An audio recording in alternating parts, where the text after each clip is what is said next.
All right, hello everyone, and peace of Christ to all of you. Today, our topic about coronavirus, and sound like it's getting worse.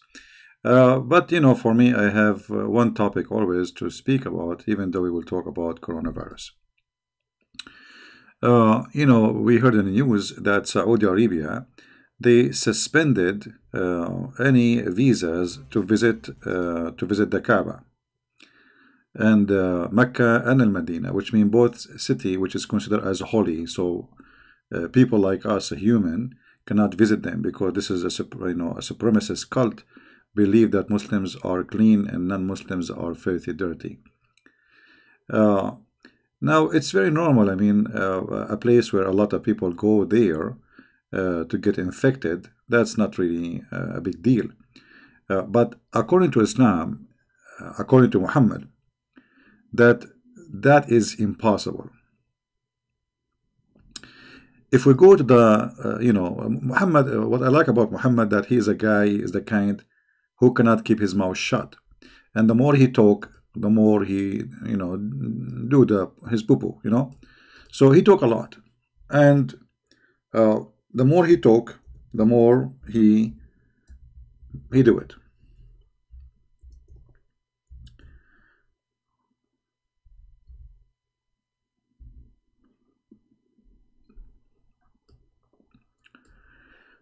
Muhammad said that neither the Messiah, the Dajjal, which is, who is this Messiah? Nobody, don't ask me. I mean, Muhammad, he come with the idea there's a false Messiah will come. It's supposedly not him, supposedly he is not the false one, but there's a false Messiah will come. Nor the false Messiah will come, nor the plague will enter the city of Medina.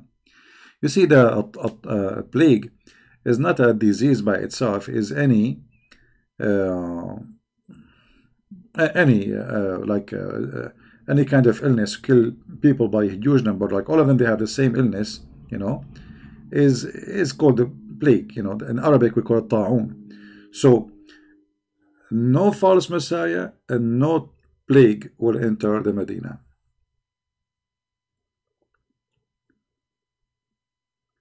In different hadith, Muhammad, he claimed that the angels are not going to allow that. There are at the approaches of Medina angels, so that plague and Dajjal shall not penetrate into it. As you see. Now, this hadith is enough alone to prove to you that Muhammad is a fraud.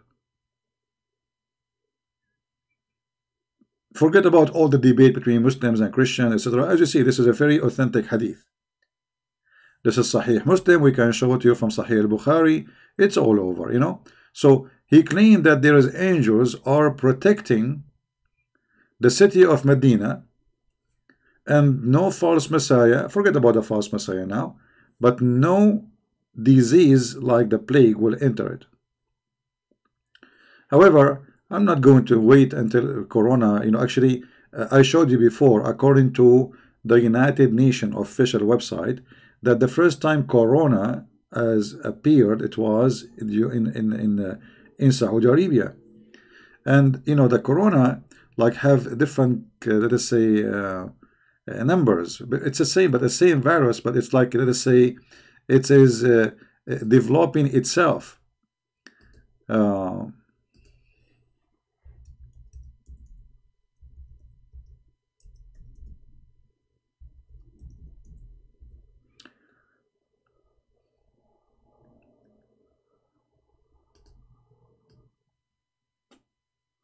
Let us see.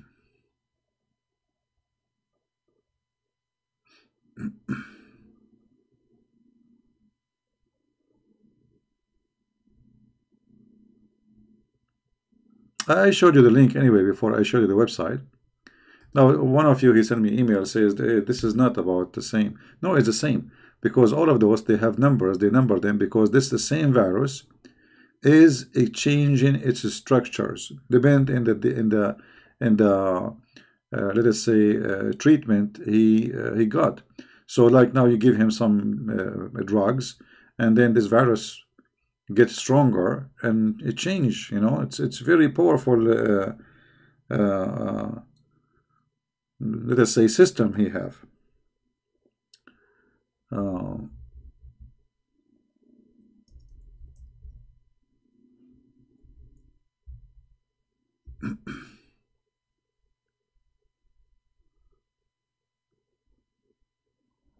let us see.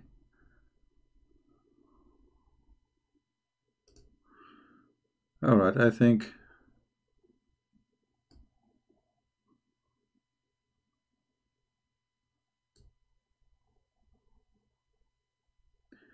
Yeah, you see here, this is the World Health Organization. This is United Nation. This is United Nation. You see here, they call it coronavirus, MERS, because simply this is Middle East coronavirus. First time appear, it was in Saudi Arabia, 2000. In the I think 1912. I think, yeah, in the year 12. So, and they have about 2,102 cases. All right, 780 of them died. I mean, how come nobody speak about this, you know? I mean, this is a huge number. 780 people died. And the rate of death is 37.1%. That's mean it is way higher than the coronavirus which we have in China right now. 31%. Do you see it?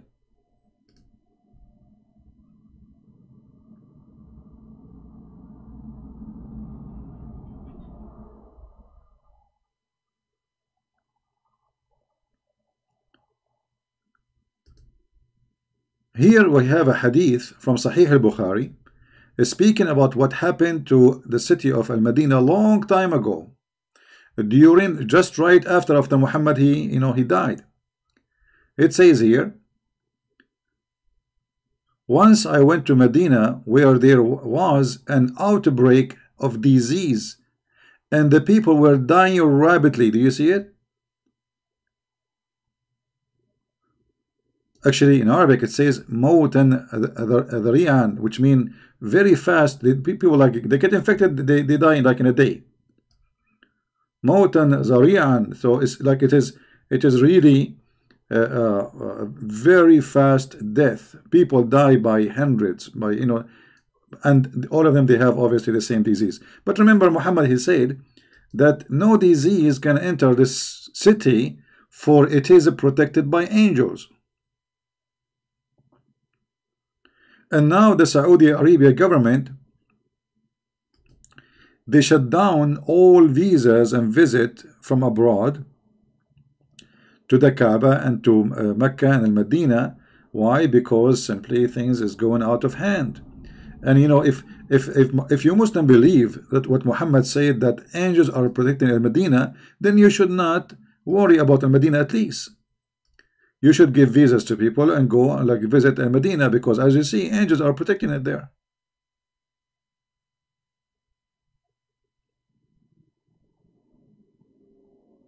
So as you see, Muhammad, obviously, I mean, what I need more to prove that Muhammad is a fraud?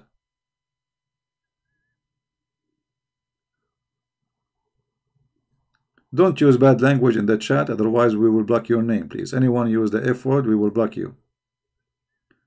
Anyone use bad language, we are here to speak about religion, and we are a Christian. If you have a filthy mouth, take a hike.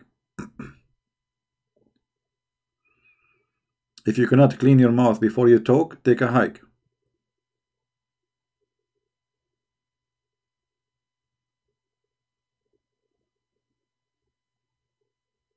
All right.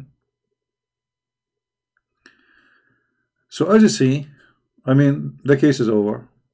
Islam proven to be false. Muhammad proven to be a false person. Muhammad is making a statement which is not true. And either you accept that Muhammad is a prophet, but yet he lie, claiming that God told him. Remember, he is not guessing. He is speaking about what? About the city of Medina protected by angels. So who is the one who gave the order to the angels? Obviously not Muhammad, it's Allah, right? So how Muhammad learned about this? From Allah. So if Allah truly is a God for Muhammad, and Muhammad, he received this information from Allah, obviously Allah is making fun of Muhammad. He's shaitan, he's Satan, because there is no way there's a true God, he will say something not true, and he will get his prophet busted. And remember, you know, the illness start like entering like crazy in this town.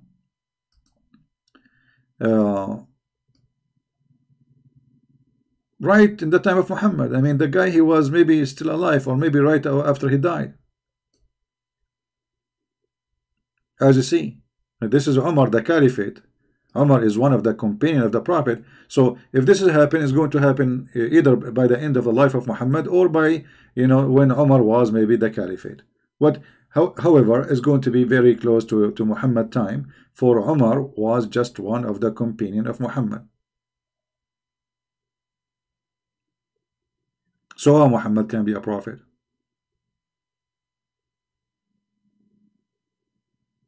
If I say to you that you know, my city, I am a prophet, my city will never enter it. If you enter my house, you are safe, no disease can enter here. And then after that, disease enter. So isn't it a clear proof that I am not a true prophet?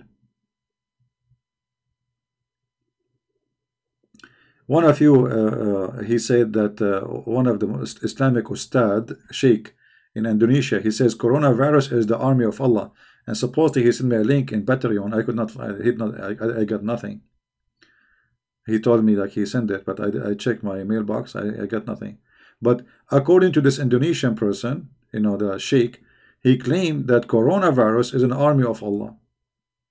You know, if you remember, about 10 days ago, we made a video about Muslims celebrating and happy that China is infected, claiming that Allah is the one who is punishing China. Allah is punishing China, and this is why coronavirus is the army of Allah.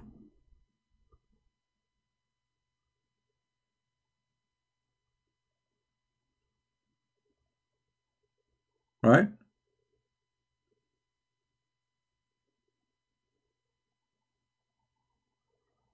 Yeah, I know, but I did not get the link, so I can show it, you know. They told me that they sent the link to me, but I got nothing in my mailbox in Patreon. But imagine how crazy this cult is. They love to see disasters, and they, you know, this is the only cult in the world make people rejoice for disasters.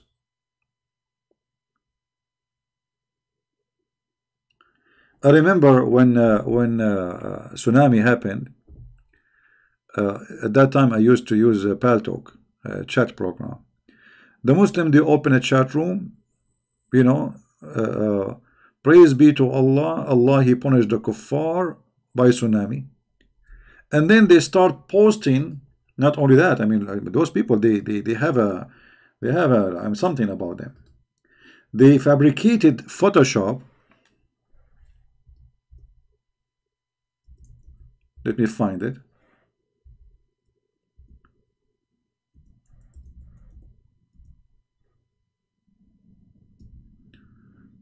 I will find it for you. Here we go.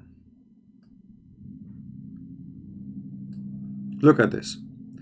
They fabricated Photoshop, claiming that the glorious name of Allah appeared in the wave of tsunami. But at that time, they thought that this is hitting Sri Lanka. They don't know that it hit Indonesia. Allahu Akbar, brother, Allahu Akbar. They heard the news, Australian tourists die, etc. So they start celebrating, you know, and they did the Photoshop, and look, this is supposedly, this is Allah. How this is Allah come with them? This is Allah. But then later they find that the tsunami, the majority of people who died, as you see even in the picture, there's a mosque. If you look in the picture here, there's a mosque in the middle. And the Muslim, that after the tsunami, after the disaster happened, when they found that they are stupid, they are just celebrating the death of Muslims, and then they start posting those pictures. Subhanallah. You see, brother, the mosque is the only place is not destroyed. Because the mosque is built from concrete. The rest are poor houses. This is the money of Saudi Arabia. I mean, how tsunami will destroy a house from concrete? Tsunami is just a wave, will bring all the mud, whatever, etc. This is a house from concrete. If your house is made from wood, etc., will be drifted. But this is showing you the madness and the ugliness of this cult, where people, their heart became evil, celebrating the death of nations just because they are from different religion. This is exactly what happened in 9/11. They start dancing in the street, giving candies for people who walk in the street, because today is a victory day. 3,000 Americans get killed. And you can search the videos in YouTube, you will find it. Tsunami is the same. So they start celebrating Allahu Akbar, Allah, He punished the kuffar, etc. May Allah destroy them all. This is what they pray. And the Islamic prayer, by the way, in the mosque is about cursing, asking people to be burned, to be killed. There's a famous prayer that Muhammadan they repeat in the mosque when they are angry from somebody. May Allah freeze the blood in his nerve, in his vein. May Allah stop his mouth from breathing. I mean, look at that. This is a prayer. And everybody behind the sheikh, he say, Ameen. It is absolutely a satanic cult. And this is exactly what happened. Let me search for just 2 weeks ago, when we start hearing the news about this, the Muslim, they posted thousands of posts that Allah punishing China by corona.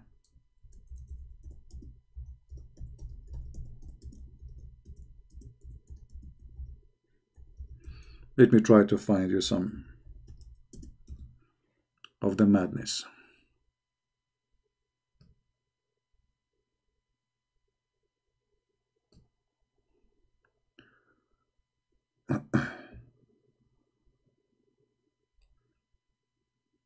Actually, you can do the same. You can watch videos. This is a video memory TV where supposedly this person, I don't know who's he, maybe Sheikh, I'm not sure. New Jersey Friday sermon. Coronavirus punishment to Chinese. Who is saying that? A sheikh in the mosque in New Jersey. May Allah punish them for what they did to our Muslim Chinese. Loses from coronaviruses. Do you see it?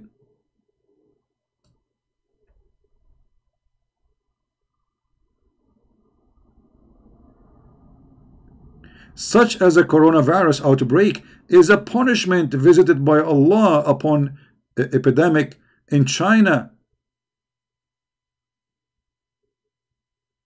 And they are praying for the death of every Chinese.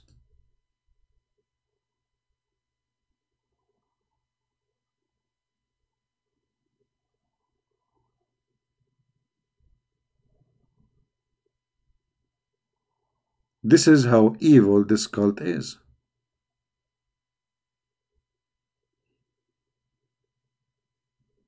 Singapore ustaz mean like supposedly a master teacher. They are copying the Arabic, which is stupid, because you cannot call yourself ustad by being a sheikh.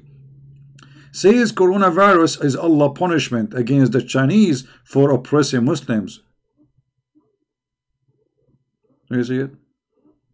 All of those. Look how many. I mean, there's endless posts. Like, we can keep going forever.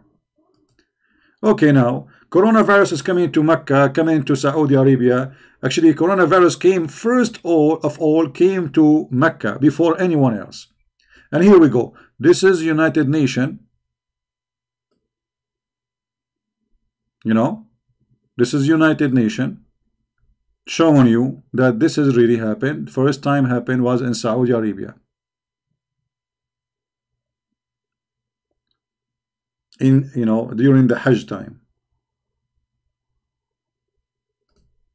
Nobody celebrate death unless he is sick. You see, when I hear that a disaster happened in a Muslim country, I don't dance for it. That is a shame. Those are people, they are human, they have a family, they have people who cry for them. They are not bugs. Islam make you believe that if you are not a Muslim, everyone else is a bug.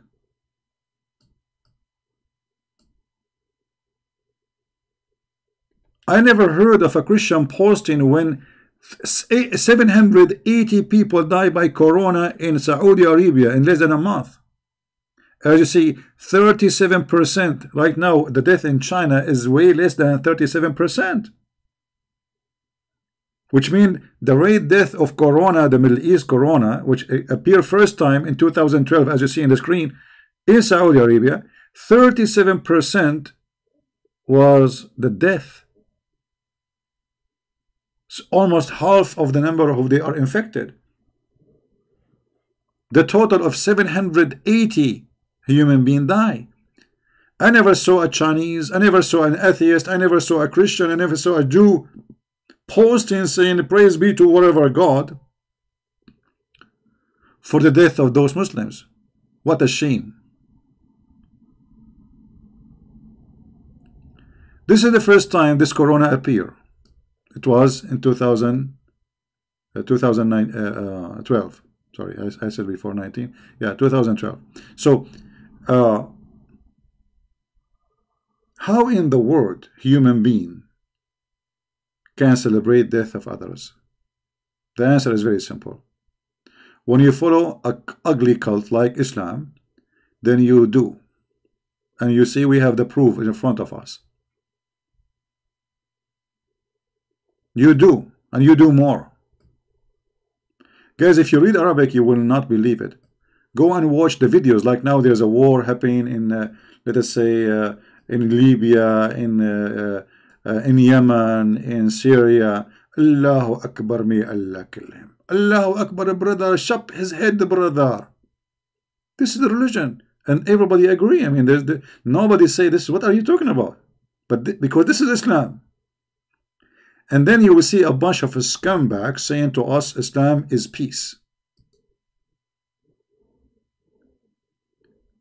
A bunch of scumbags, even those they claim to be Christians in our churches, I call them scumbag for sure, saying that Islam follow Abraham. Since when Abraham, he rejoiced for the death of people by disease? Is that what Abraham, he taught his children to do? How they can be following Abraham? The Messiah in the Bible says, if you are, and he was speaking to the Jews, not to people who have nothing to do with Abraham. If you are of Abraham, you do the work of your father.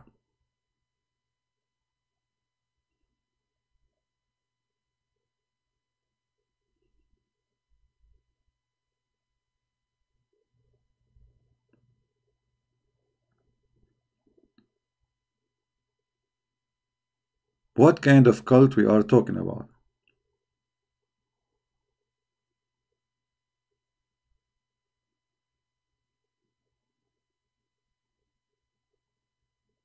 By the way, I just received a post in Facebook, somebody posting in Facebook that he decided to leave Islam. This guy, he called me before.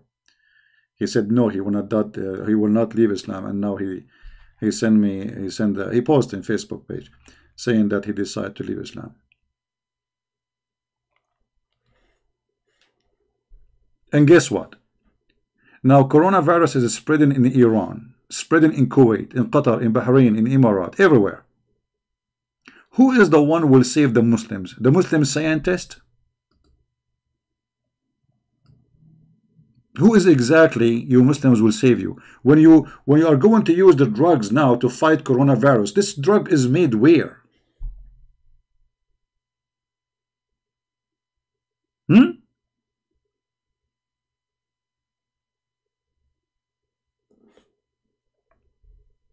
From which country you are going to buy the drugs? Is it made in Mecca? Or maybe Allah, he will send it to you. So now you were celebrating death of Chinese. Here we go. Coronavirus is coming to your door. Get ready. And now you will kiss the hand of the Chinese to give you more information about the disease, and maybe they have a vaccine.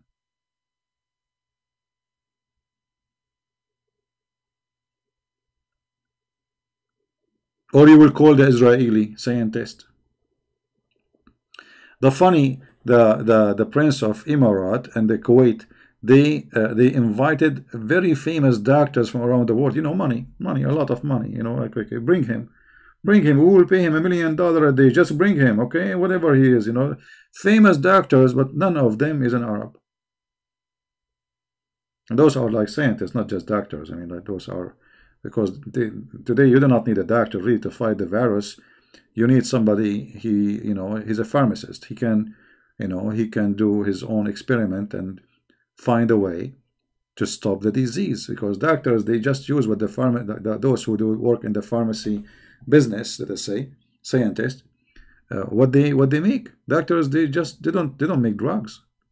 We know what the disease is, so we do not need a doctor really to tell us what it is.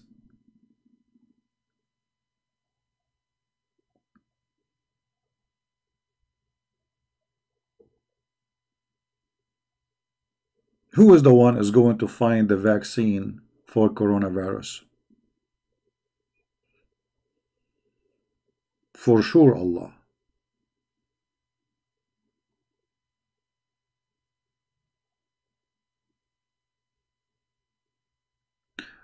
And here I want to remind people about this virus. Actually, you see, this virus, you know, we don't want to be the same as Muslims rejoicing for death. For sure, we cannot rejoice for death of any children, women, men, old, young, dying. I mean, this is ugly, but it is important to remember that life which is given to you can be taken from you in a second.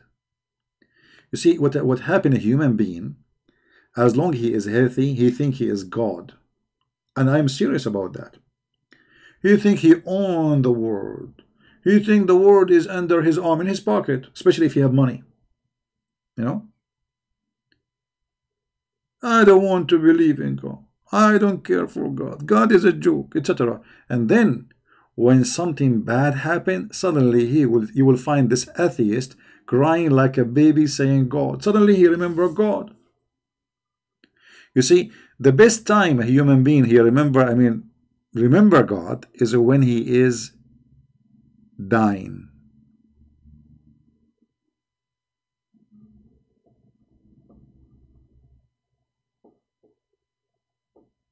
Here we go. Annie, she is a pharmacist and she is retired. Well, Annie, by the way, we Arab, we make better drugs from you.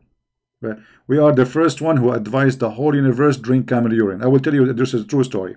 There was about 10,000 people sick. And I was at that time in a country, it's called Chico, Brasilia, Sri Lanka, which is very close in the borders of, Holland. And those people, they were like sneezing, like hachu, hachu, and all of us, they will die by the morning, you know. And then they said to me, do you have anything, any medicine to help us? I said, the only medicine I know is the medicine which is prescribed by Prophet Muhammad. And they told me, like, what is that medicine? I said, camel urine. And man, oh man, they have only 5 camel in the zoo.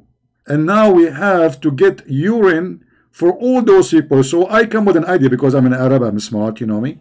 So what I did, I put a hose in the mouth of the camel, brother. And then we tape his mouth, and the hose is inside, and we open the water. So the water go inside the mouth of the camel as water, come out as a urine. And people drink. And brother, I made everybody, by the help of a Prophet Muhammad, recover. In the morning, everybody is like a donkey, you know, like a horse. And if you don't believe me, this is happening. I told you the name of the country. It's called, Chaco, charcoal, actually, charcoal, Czechoslovak, Brazil, you know, Honolulu. You know, it's a very well-known country. I mean, even their flag is like very, very.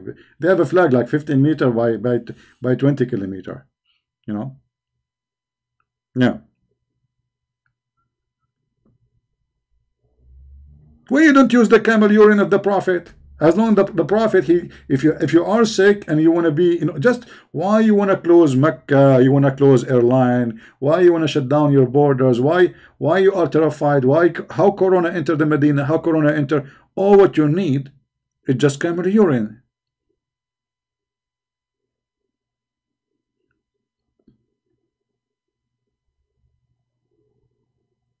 Hmm?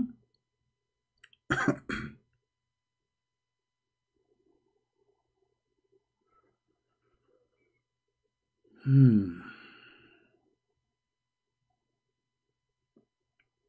What we can say, what we can do. By the way, I did it. I came earlier today. Uh, I said to myself, let me give time for, because some people complain I'm getting so late. So I will do it that the other time, which is like 2 hours more from now. But we will mix it so we can get a chance for more people to join us from different location.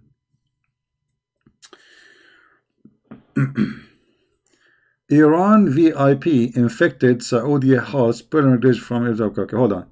Do you know that even the health minister of Iran, I think, like he's an official, I don't know what his job, he got sick with coronavirus. I mean, it's really horrible. And the funny, those in those countries, by the way, even if the half of the population die, nobody will know about it.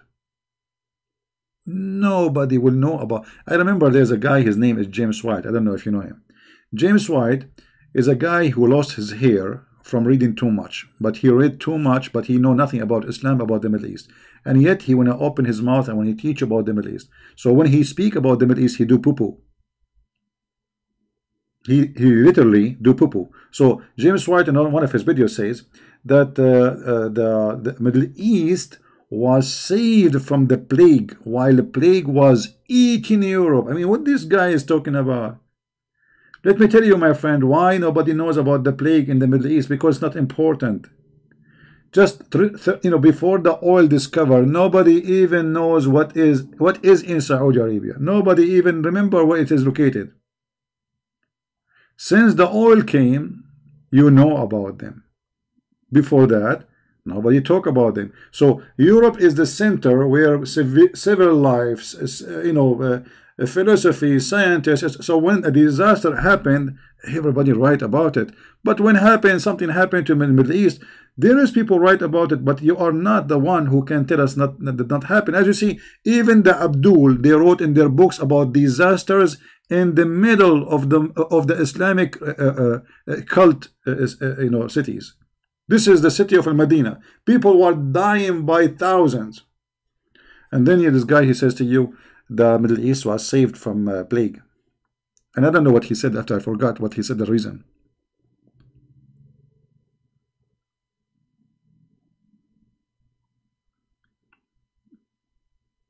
This is why it's very important, before you put a trust in somebody you want to listen to, you have to be sure that he is not making poo-poo, because there's many people, they claim to be ministers, they have a PhD, doctor, Dr. James White. I mean, what do you want more? Doctor, that's it. But you see, doctor doesn't mean he know anything. Actually, I noticed that those who hold a degree is the last one to know. I have a degree in Islamic law, but I did not learn about anything about Islam from my degree. My degree in law have nothing to do with Islam, actually. Why? Because they teach you, if this happen, you do this. But this is not Islam. Islam, you can read the garbage. They will never show you the garbage. So you study Islamic law. Okay, Islamic law, like we study a book. It's called Usul al-Fiqh. Okay, you go and read. The I don't know how to translate the word in English. Like let's say the rules of. I'm not sure how to translate this. Let me see if I can translate using Google translation. Hold on.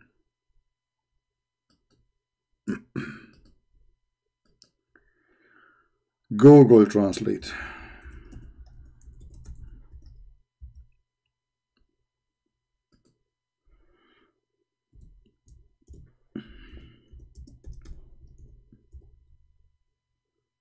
Okay.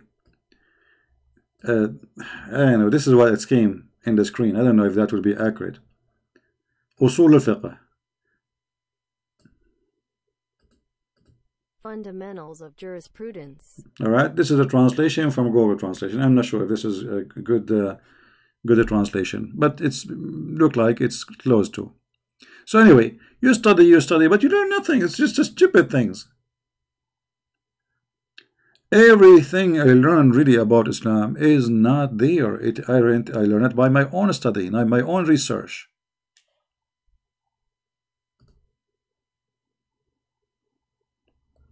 How about Ravi? I don't know Ravi, my friend. I'm not talking about Ravi. I'm talking about a guy. He say something about Islam. He do poo-poo. James White, he said once, anyone who say Islam as all is ISIS, he is lying. Islam is ISIS. Actually, the true Islam is ISIS. So this guy, he's proven to me that he's an idiot when it's come to speak about Islam.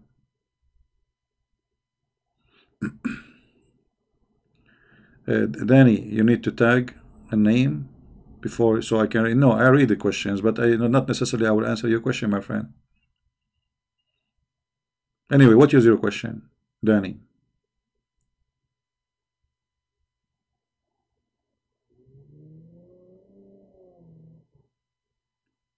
All right. Hey, Dominique, how are you?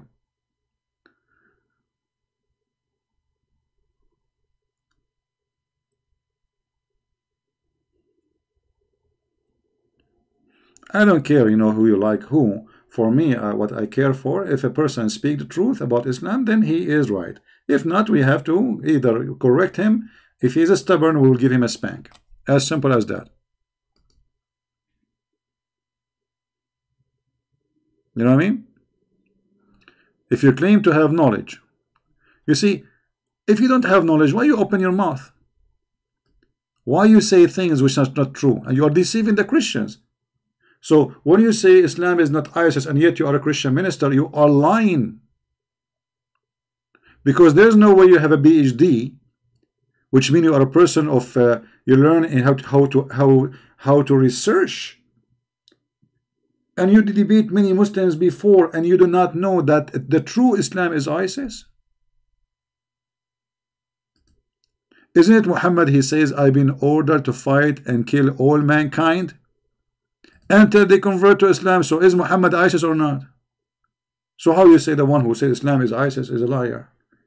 You see, when he's saying that, the Muslim, they use it against us.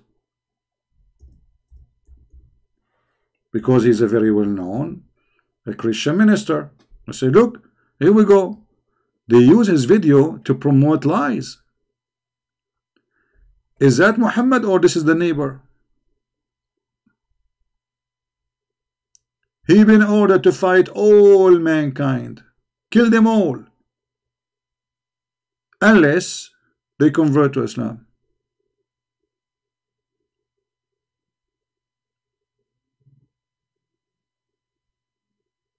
Then they say to you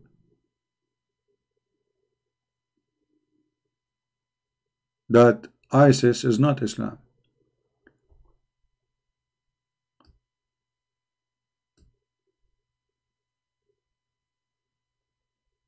Is killing the Christians, cleansing the Christians from the Arabian Peninsula and cleansing the Jews from the Arabian Peninsula, is that ISIS act or Muhammad? This is Muhammad.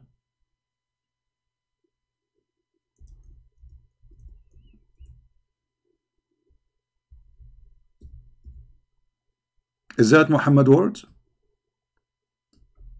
The messenger said, if I live, if Allah wills, I will expel the Jews and the Christians from the Arabian Peninsula.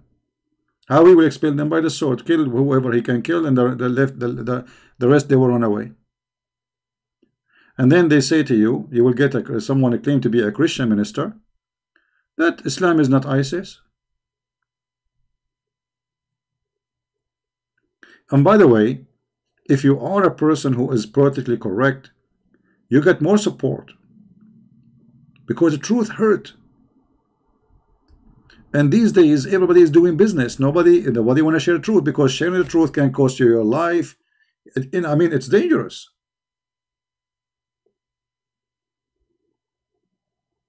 Even Muhammad, he ordered the Muslims. He told them that you are the best of mankind. Islam is a supremacist Arab cult. You are the best of mankind. And what is the best of mankind the duty to do?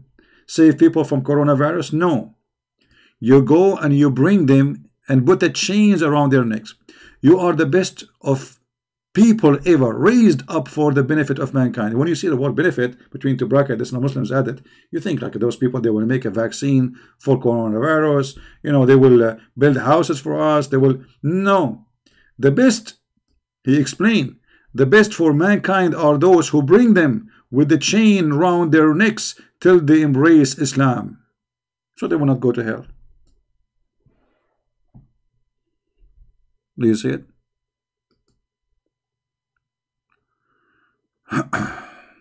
I am an ex-Christian. Muhammad Michael, I think you are the Mother Teresa. You used to be the Mother Teresa, and I will not be surprised that if you claim to be the Pope. However, how about you give me a call, Muhammad Michael? Let us see, and so everybody will be laughing at you. Aren't you claiming to be an ex-Christian, Muhammad Michael? Here we go. I will open my Skype just for you. Do you dare to call me? And in 2 minutes, people, they will be dying laughing at you lying. Hello? Do you dare? Maybe you can make me Muslim too. Maybe you can make me ex-Christian. I open my Skype for you. Do you dare?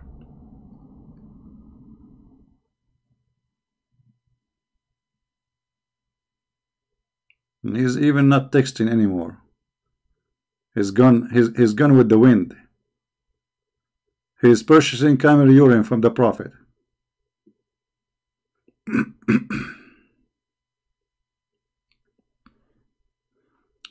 Muhammad, fiction or fact? Doesn't matter, my friend. If he's fiction or fact, that will not change anything. I don't focus on those things. I focus in getting Islam busted. You know what I mean? Focus in the head of the snake. And as you see, the second I challenge them, they die. Focus always in the head of the snake.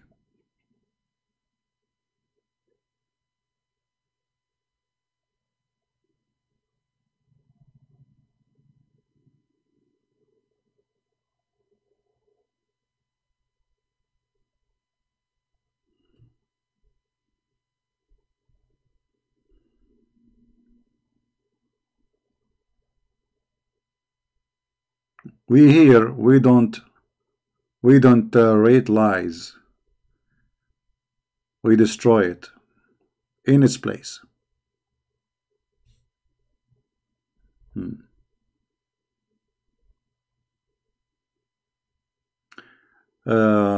Someone from this, okay, yeah, he claimed that, okay.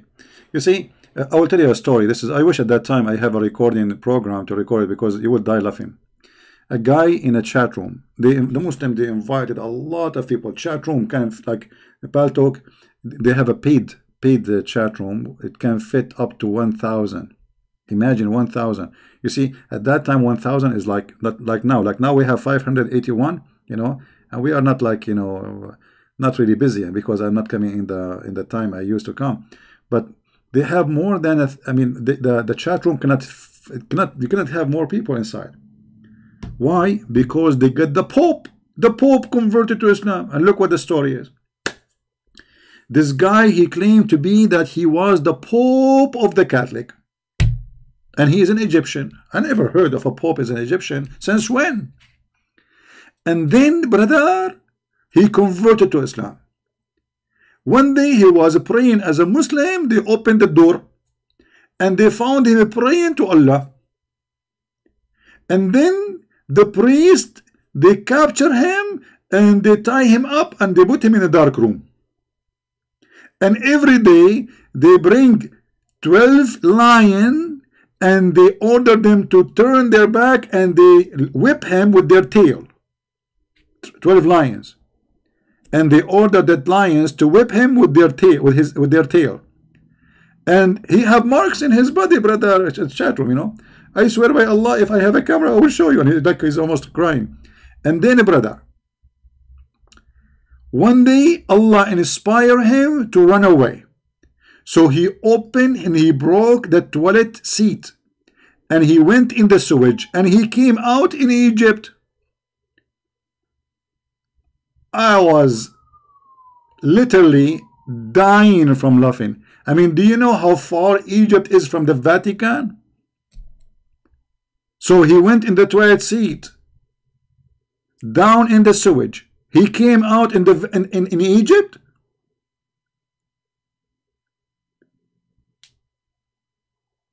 I mean, look like there is a sewage connected directly.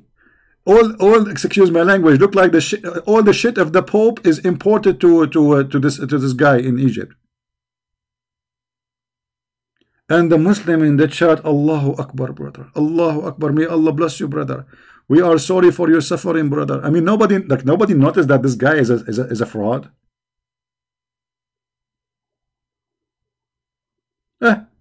Welcome to Islam. Right?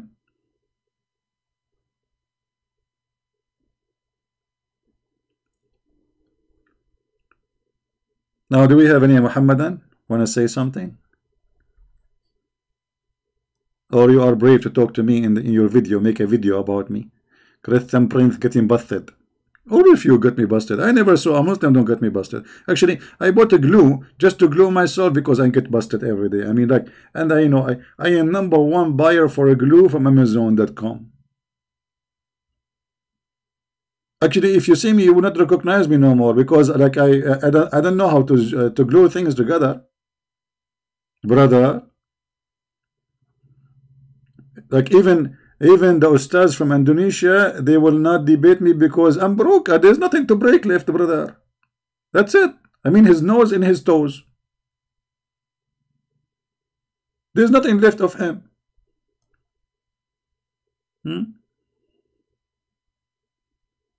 I am soon I will be out of it, you know, like this is why people they are making donation, brother. Like, do you think the donation is made by the Christians? Can I spend it for something useful? No, I'm buying glue, brother. I buy glue. I go to home, like in Home Depot, they knew me. They say that the guy who buy glue. I go to Walmart, they say, okay, the guy who buy glue.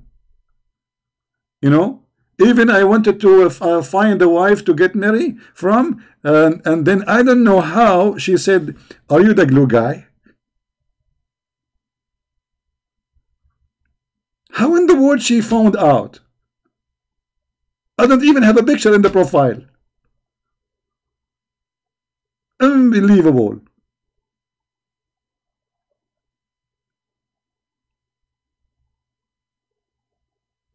When the fact we are the one who turn Muhammad pieces every time we go live on air. When the fact is we are the only one who open our Skype and he say who dare. That is the truth. We should pray for Muslims. My friend, pray for the Muslims, pray to everybody. But if you want to help the Muslims, it's not by praying for them alone, because prayer alone without work, this is what the Bible says. Faith without fruits is a false faith. So those who say pray to the Muslims but yet they don't want to do anything, I mean, okay, how you will save them? What do you mean pray to the Muslims? You see, did Jesus pray to save us, or he come to this earth to save us?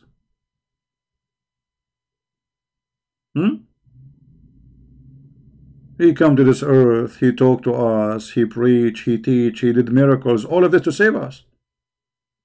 Everything the Messiah he did, it was for one purpose, not for his benefit. It was for us, to save us.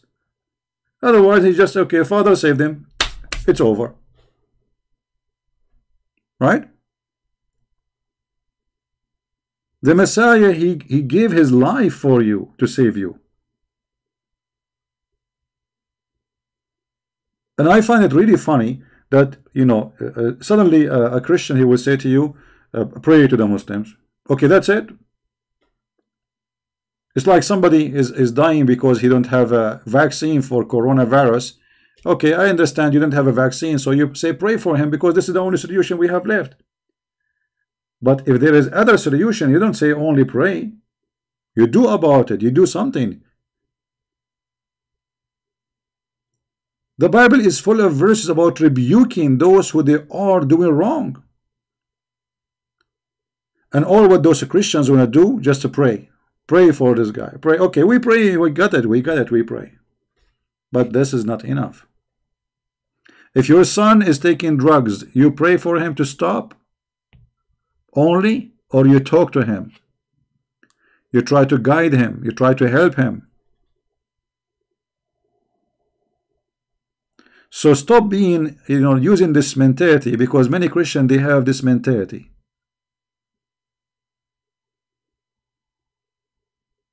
They think Christianity is just about praying for others. That's not true.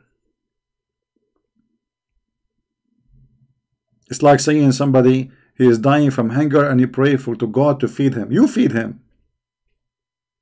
The Messiah, he said, I was hungry and you feeded me. I was thirsty and you gave me water. I was a prisoner and you visited me. I was a stranger and you took me in. He did not say and you prayed for me. I was a prisoner and you prayed for me. I was sick and you prayed for me. I was hungry and you prayed for me. No, he said, and you visited me. You took me in. You did an action. That is the teaching of Christ.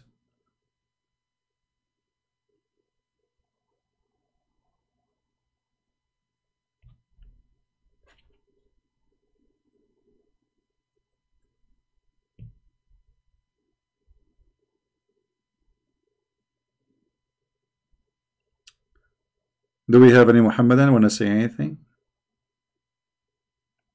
So, as you see, what we discover here, that Muhammad is a fraud.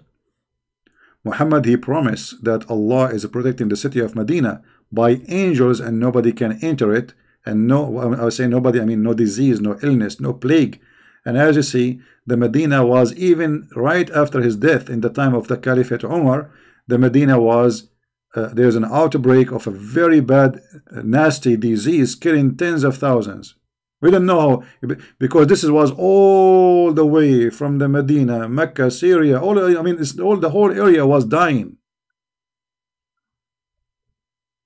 To the point, even the ruler of the Muslim ruler of Syria at that time, he died by the same disease.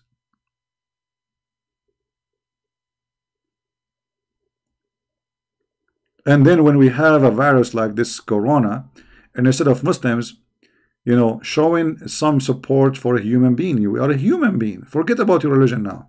No, they cannot. And instead of being a human being, supporting all those, I mean, how many people they lost their father? Maybe they don't have anyone to feed them now. Nobody to take care of them. I mean, maybe he is the only one. He is responsible for the family. What we do, instead of feeling sorry for them, we celebrate events to tsunami. We make thousands and millions of posts in YouTube, in channels, sheikhs talking that they believe that Allah is the one who punishes China by sending coronavirus. But there's a lot of Muslims in China too, you idiot. And now China is coming to your door. It's all over Iran. It's all over Kuwait, Bahrain, Saudi Arabia. It's all, and in the Middle East. This is something about Middle Eastern countries and government. In the Middle East, if there is one, if there is like 1,000 people die, they will say half one. Do you remember once I made a video about those who die in the Hajj? They walk in the top of each other.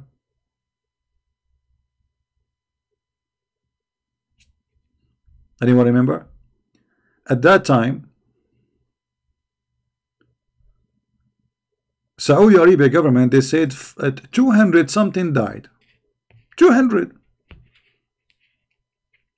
I made a video, I says, Well, if the Saudi are saying whatever like number, it's going to be maybe 4 or 5 times. It's going to be maybe 2,000, etc. I don't know really what's happening there. And later we found that more than 5,700 died. Yet they say 200 people. 5,000 people, 700 people died, and you say 200. How the 5,700 became 200? And remember, those are many of them. They are foreigners. They have to be sent to their country, which means you cannot hide it. They are not like local. We can just bury them and nobody will know. So when they say to you, we have 10 people die from corona, that means they have maybe you know, 1,000. That's in the Middle East.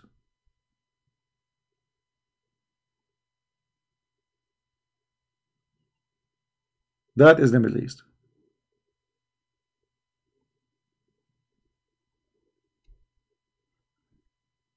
The one who's asking Muhammad why he walked away from Jesus, my friend, those are liars.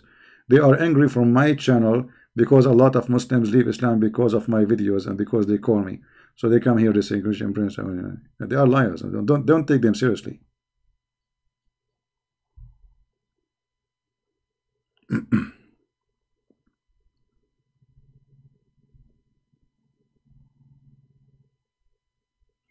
And right now, actually, I'm thinking to apply for a visa to go to Saudi Arabia, and I will start a farm, you know, for camel urine, because this is the time for camel urine. That's it. We have a solution. This is Allah advice, and this is the medicine of Allah. Who need medicine? Who need doctors? Just camel urine. We have actually not only camel urine, we have honey, brother. Honey, brother. Ajwa, brother. You eat 7 ajwa, brother. I mean, look at this guy. He told the Muslims, if you eat 7 ajwa a day, ajwa is a palm date fruit, 7 of them. No poison can kill you, and no black magic can hurt you. What black magic? I mean, how in the world black magic will be stopped by food? I mean, do you see any connection? Like a black magic, in order to be stopped by a food, it have to be something we eat too. If a black magic is true,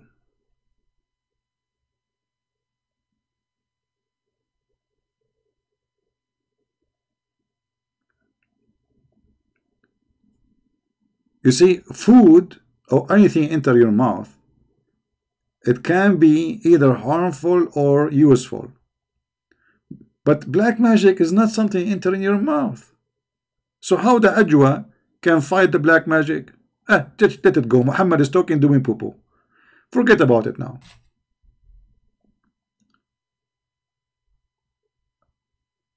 But how ajwa, if you eat 7 of them, no poison can affect you? Who's a Muslim who try that? You know, the Muslim, they say, the Bible says that no poison can kill the Christians. There's no way that the Bible is saying that, as you understand, because Jesus himself, he was killed in Christianity. Jesus himself was killed, the Lord of the Christians. So obviously the verse is not what you are trying to say.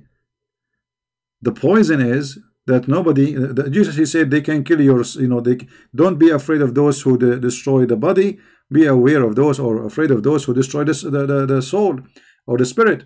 So for us as Christians, no poison can kill us, which means no poison of the devil, poison of Islam, poison of cults, poison of the world can kill us, because our eternal life is guaranteed by believing in the Messiah.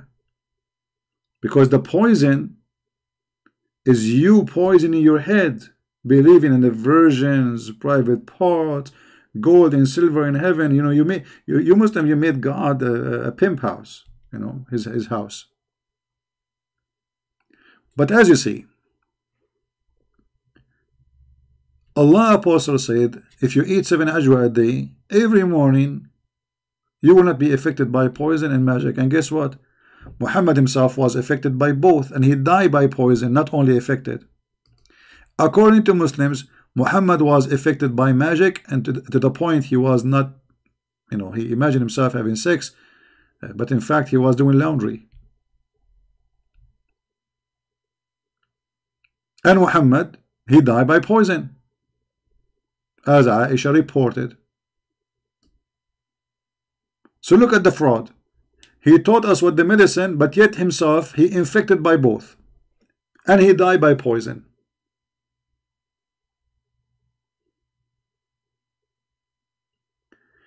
Do you remember the guy who his brother is sick?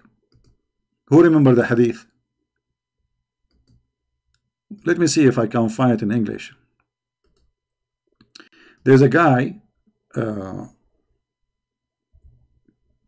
his brother is sick,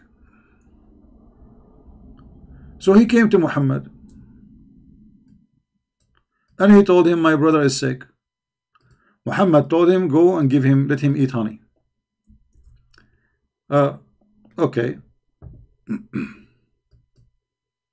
The guy, he went, and he came after a few days. He said, my brother is getting more sick.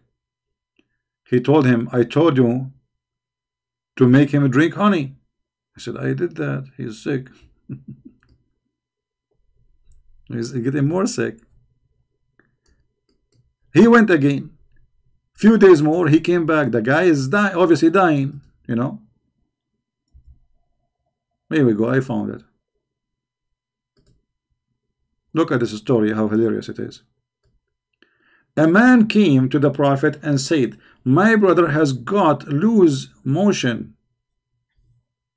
Not loose motion. The Prophet said, let him drink honey. The man again came and said, I made him drink honey, but that made it worse. The Prophet has said the truth. The Prophet said, Allah has said the truth, and the belief if your brother has told a lie. Have you ever heard of such a doctor?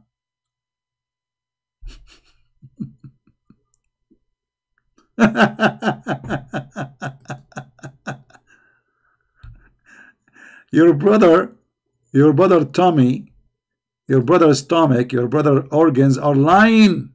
Allah told the truth, which means he claimed that the honey medicine is coming from Allah. Allah told him to give you honey.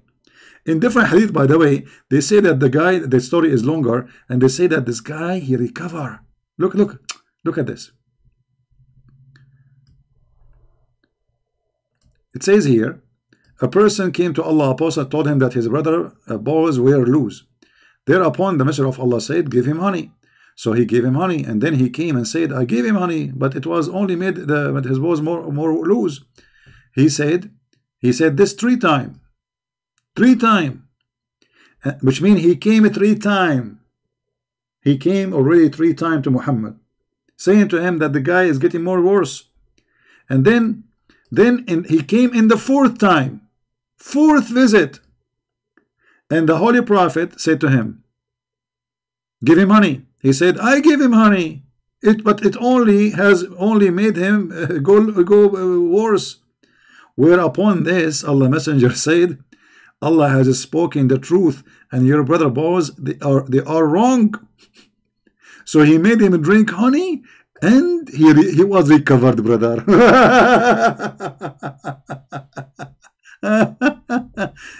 Oh boy.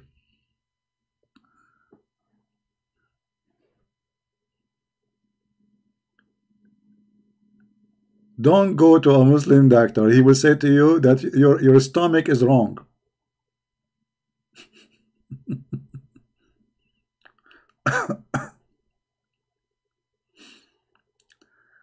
Oh boy.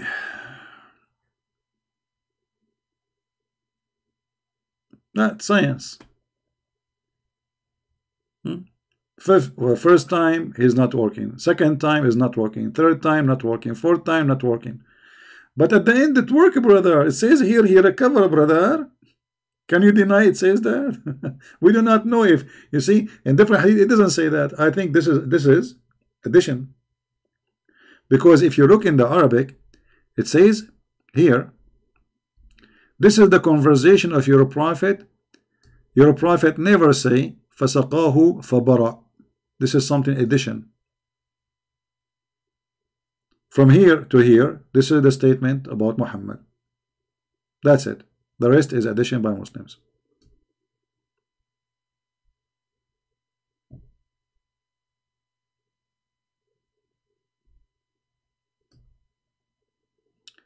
Hold on, we have a guy. His name is Danny. How I can help you, Danny? I think Danny he have some issues. He need help. Danny, there's something I can do for you, my friend. I'm trying to find what you are posting because I see your people are somehow upset from you. So do you like to say anything to me, Danny?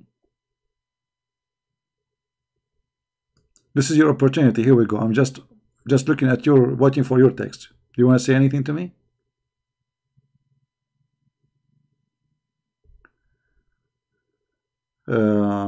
Corona can be healed if you have agreed with Allah. You have agreed with Allah what? So how Allah did not heal Muhammad? He died by poison like a rat. Bible said that we have been chosen before the world made. This our destiny. If we are born, no. You see, God, He knew who is the one who is going to be choosing Him, which means we are chosen for we choose Him. That's why the Messiah said, not everyone says to me, Lord, Lord, will enter the kingdom of my Father, but the one who do His will. So, do God have a knowledge? He do. But who is the one who made decision to do the will of God? It's us. So, we are chosen for He knew us. The Messiah, He says, I know my sheep and my sheep, they know me. So if you want to speak about Christianity as the Christians believe, not as your fantasy is. You can go right now to the bedroom, close your eyes, and imagine Christ saying that. That's mean we are, we are not Christian. Really, He made us. That's it. Before He created us, no Christian believe in that. This is why the Messiah said, "Not everyone says to me, Lord, Lord." Here we go. The other Christians by name say, Lord, Lord, by name, but they don't do the will of God. They will go to hell. Not everyone, but the one who do His will. So what is the requirement? Is to do the will of God. That is you doing the will of God. So don't make up stories and try to explain things as you wish. I thought you said I don't say anything about Islam from myself. Only read your scholar. So you are saying scholars add words? Are you a joke? Okay, hold on. This is a response to you, because you are the Muslims. I will give you an example. We have a guy. His name is Fifi. I was reading a hadith. I said Imam Murrah. He said there is no Imam in Islam. His name is Murrah. There is no Islam in Murrah. And then a bunch of Abdul like you, and you are one of them, come here and you post, there is no one in Islam named Murrah. We never heard of a scholar named Murrah. So look at you, how hypocrite you are. When I show you your scholar saying something, you yourself, you reject them. Or what I said here, this is addition by the one who report, not your God, Prophet Muhammad saying that.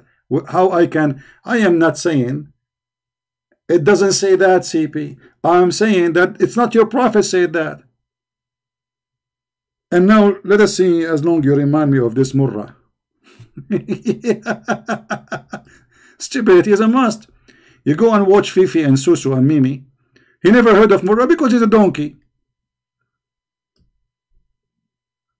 There is no Imam, his name is Murrah, brother. This is the book of Al-Bidayah and Nihaya. And the funny, I show it in the screen. I mean, I'm reading from the screen. And this, you get the idiot. And those Abdul, they believe what he's saying. Actually, I don't think even they believe. I think they agree just because he's saying whatever he's saying. He's just attacking Christian friends. This is the Al-Bidayah wa Nihaya for Ibn Kathir, volume number 1, page number 128. Does it say Murrah? No, CP. It doesn't say that, CP. Who knows Arabic? He can call me right now so we can read together.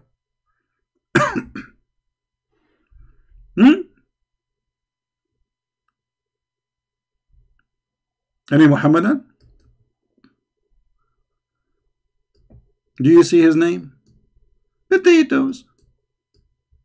And then every Muslim come to the chat, he says, CP, tell us about Imam Murrah.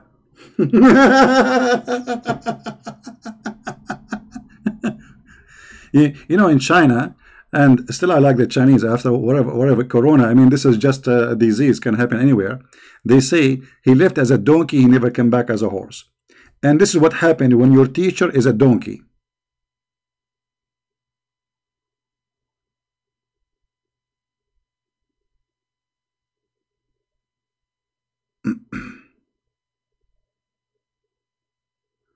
Okay, this is even worse. If he is not an imam, then why Ibn Kathir reporting from him? Who was he? He is higher than imam actually. Because look, the one who is reporting from him is the highest of Islamic scholar. So when my name appear, let me translate this page so everybody will laugh. Shall we?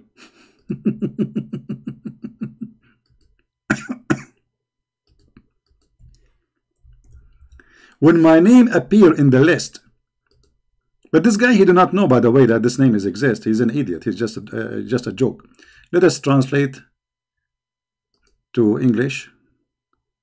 Why is translation is not coming? Translate to English, okay.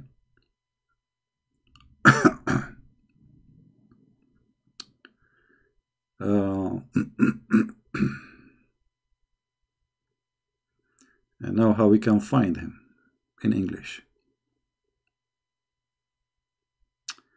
Let us see.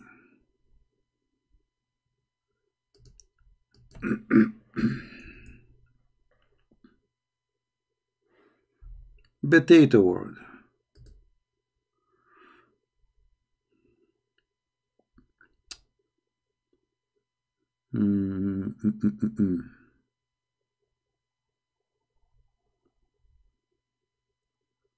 Anyone see it? I don't know where to see it now. This is the English translation. But anyway, I mean, reported by, from the Sahih, from الترمذي وقد روى الترمذي والنسائي وابن حيان في صحيحه وابن أبي حاتم في تفسيره من حديث عطاء بن السائب بن مر عن مر الهمزاني عن ابن مسعود. Ibn Mas'ud is one of the names. Allah, a prophet, he mentioned his name, that which means he is from the time of Ibn Mas'ud, from the time of the companion. And this edict, he says to us, this is not an imam. All of those, all the Sahaba of Muhammad, actually, they are imam for the Muslims. Because the best of Muslims is the companion of Muhammad. So if he is saying he's not an imam, so what he is, he said he does not exist. We don't have someone in Islam like this. He never heard of the name. But I'm trying to find here where the name appear in English. Hold on. Oh boy, this page is English. It's hard to find it here now. You see, because this page is not like a normal page. Let me see if I can find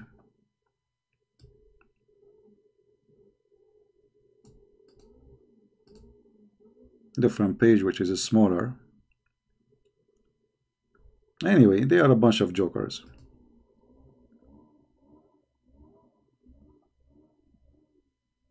There you go. We found different page. Hold on. We will use this one. This is different book. It is Siyarul A'lam, volume number 4, page number 70. The good thing about this page that it is small, so a translation will not be make us lose where to find it. Now here we go. His name is in red.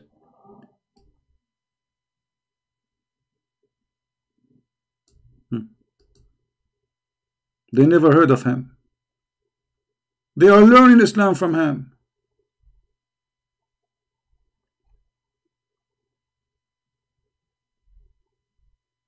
Look, the name here is gone in translation. So his name is Murr al-Hamadani. You know, we saw how he prayed, etc. Blah blah blah blah blah. He never heard of him. Because he's the, that's why they don't dare to call me. Potatoes. Spanking time. Anyway.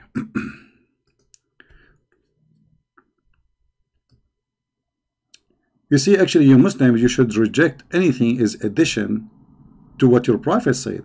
Did your prophet says that? No. So why you are adding it? You are reporting hadith. You are reporting a hadith, which means you are reporting what your prophet said. What the guy said to the prophet and what the prophet said. Why you are adding the at the end this? So he made him drink.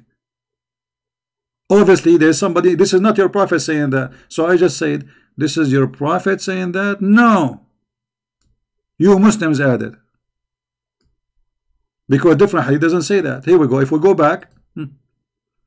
All right.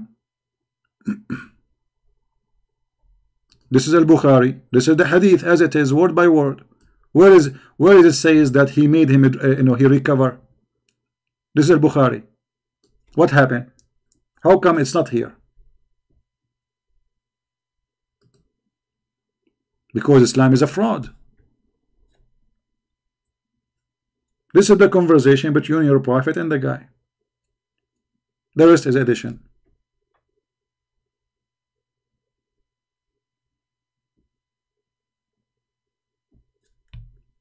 Any Muhammadan?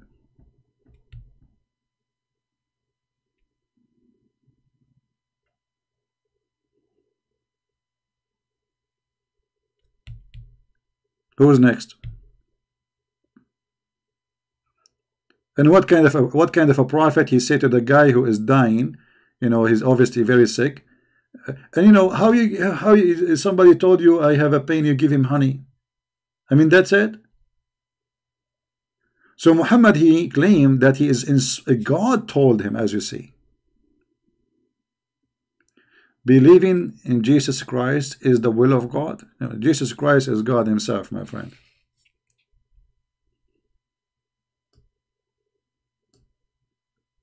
The Christ himself is God, is our Lord. He is the visible image of the invisible God.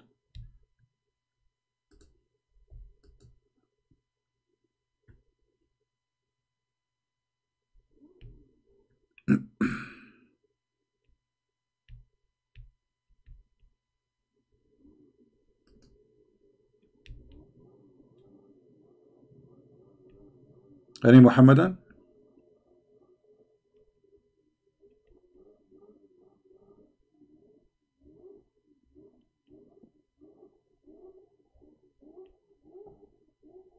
Who's next?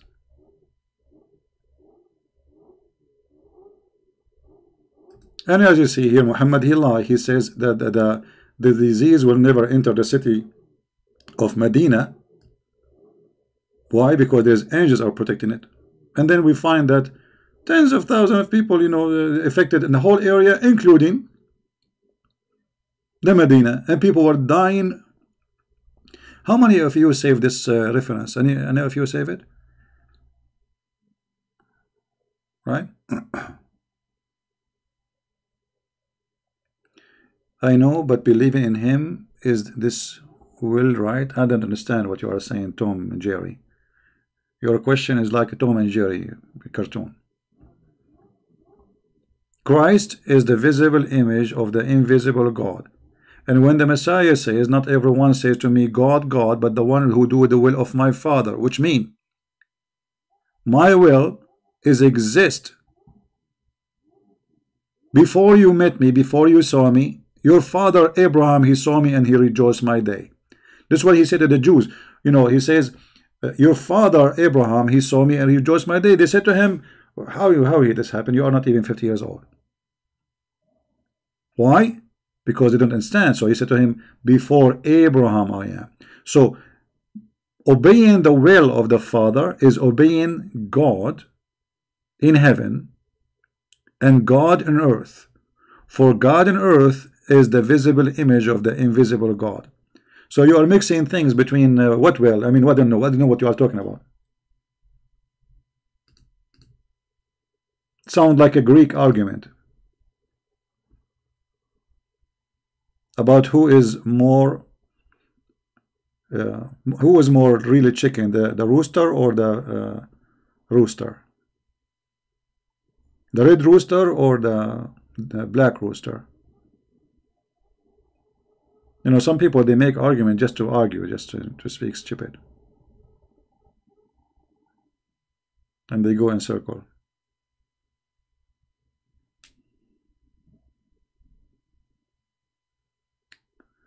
ZB, hold on. I think you are the guy who your prophet he spoke about in the hadith. Let me show you this hadith. Why you don't call us and be proud about your prophet?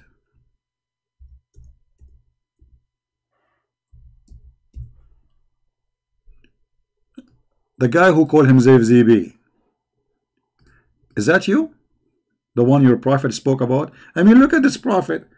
Either you agree that he's a fraud, or you show me one Muslim, his head became a head of a donkey.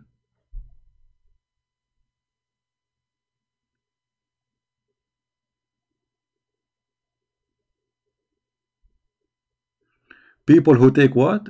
DMT drugs can contact spirit. Are those spirit evil? Tom and Jerry, get lost from here. Sorry, I have to say that all get lost. What take drugs contact spirit? Go take drugs, my friend. Obviously, you're a druggy man. Somebody he take drugs, he contact spirit. My friend, a person he take drugs, he is lost. He's high. He's stupid like you. Because obviously the question is coming from somebody taking too much drugs. So now if I take drugs, I can contact spirit.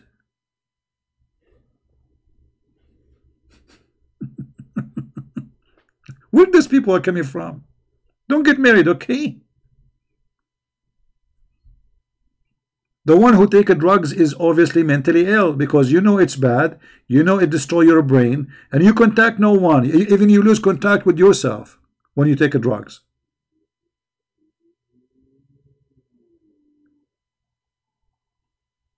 Crazy people.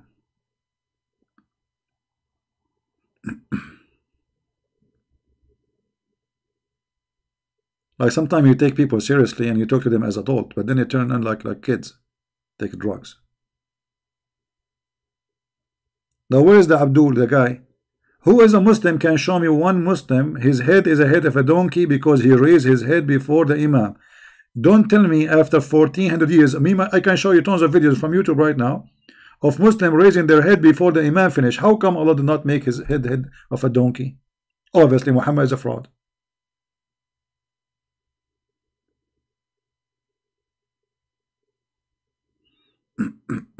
Ilah mean Allah? No, Ilah is different word. Ilah, you see, people they don't I don't know, maybe you listen to people who make things. This is the word Ilah. You see, all the words is coming from Aramaic and Hebrew. Ilah. Let us make it big. Il, ah.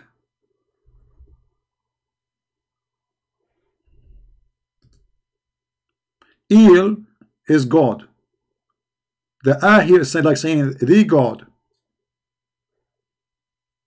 That's a word by itself. Do you understand? Il is a word meaning God. So have nothing to do with Allah. Allah is like this. Al, lah. Al is the older version of Il, which means in the ancient Aramaic, in the ancient Hebrew, Al was instead of Il.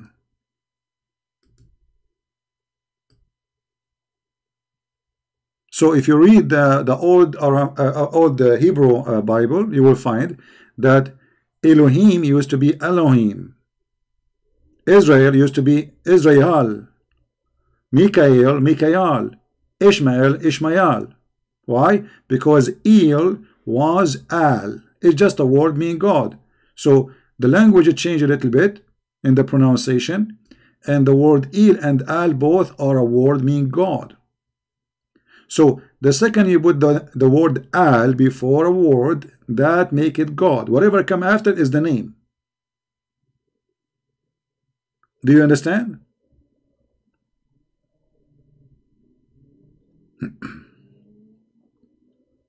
Whatever come after the word al, which is equal to God, is the name of the God. As an example, let us go to the Quran. All of us, we knew that the Arab, they worship 3 daughters of Allah. What their name? Who remember?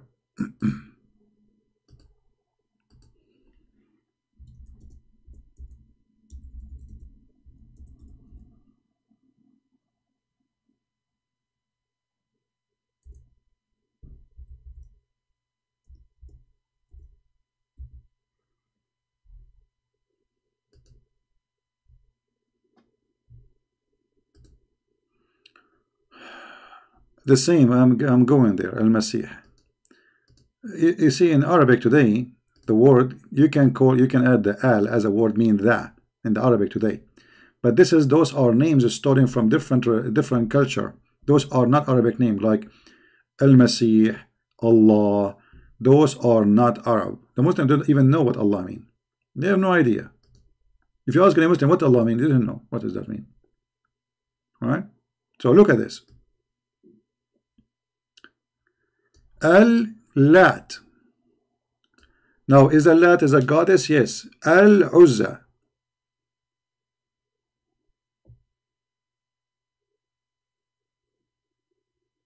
Al-Lat, Al-Uzza. God is Lat, God Al-Uzza. And the Manat, some they say that the reason they don't count it, you know, as because it was a very, let us say, scary. So they hate it. Some they claim that Manat was responsible for the death, that the goddess of death. You know, we don't know if this is really, I mean, to confirm. But what we knew, that Muhammad believed, by the way, that there is a goddess, and they are daughters of Allah. Actually, Muhammad, he claimed that he killed one of them.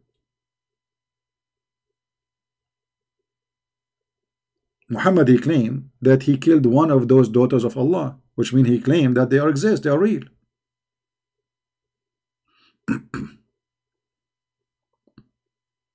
She is a woman who have dark hair. Muhammad, he sent Khalid al-Walid to kill her. First time he could not find her to kill her. He cut only at trees, and then he came back. Muhammad, he sent him back. He says, go back, you did not finish your job. If you remember the hadith, we show it many times.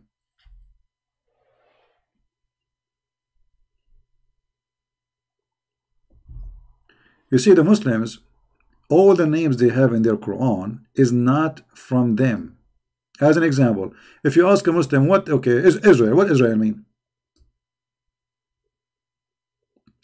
Arab Christian, they use the word Allah because they are under the occupation of Islam. That is a translation, my friend. The real Bible does not have that. That is a translation, and they've been forced. They are living under ISIS for 1400 years. If you ask any Muslim, okay, what Israel mean? They don't know.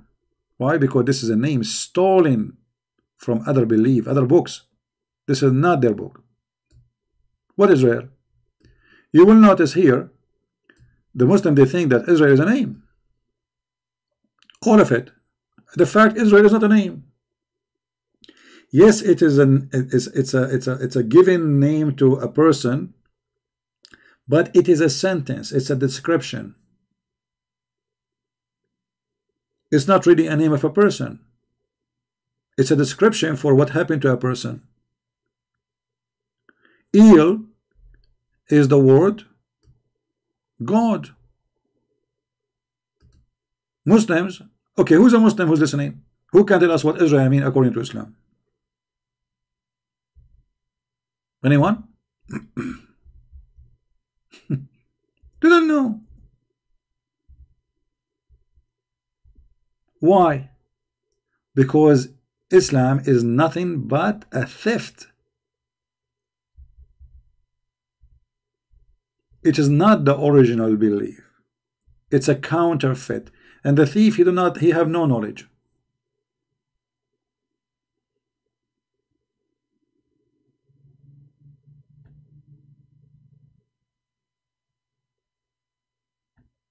It's like, me, I claim to know mathematics, and then you ask me 6 by 6, I have no idea.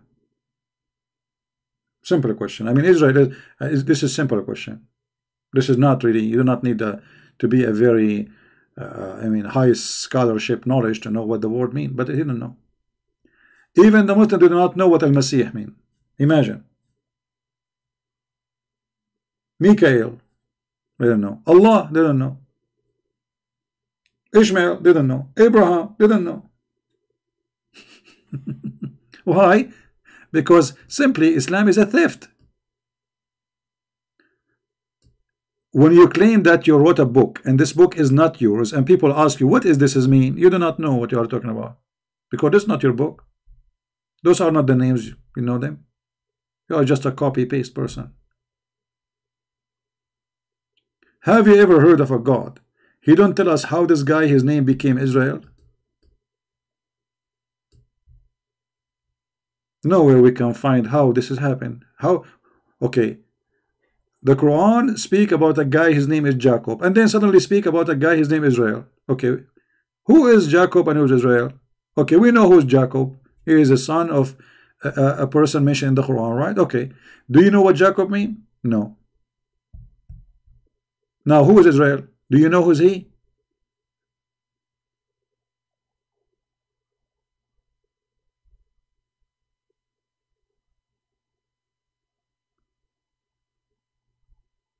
Al-Ilah. There is no I. It is E.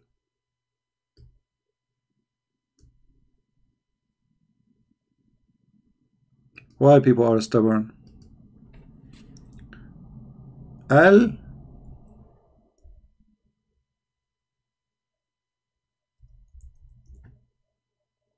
Right? Ilah. They add ah, but the ah is very light, so it's not really, in the old language. So al is in Arabic now, because now we are using Arabic. Al is a word meaning now the. Ilah is God, the God.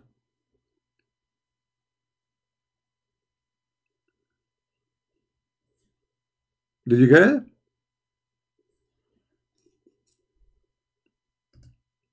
Al in Arabic today is a word meaning the. Al as a word in Hebrew and Aramaic mean God in the ancient Hebrew.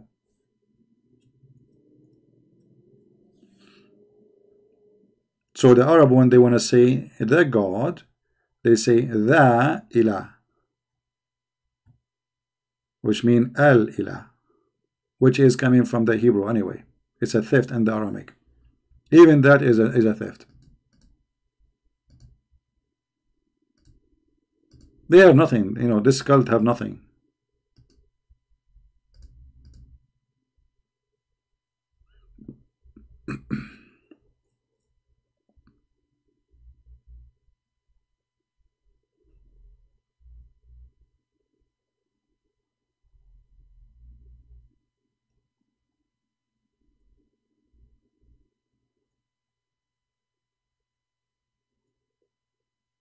Do we have any Muslim now?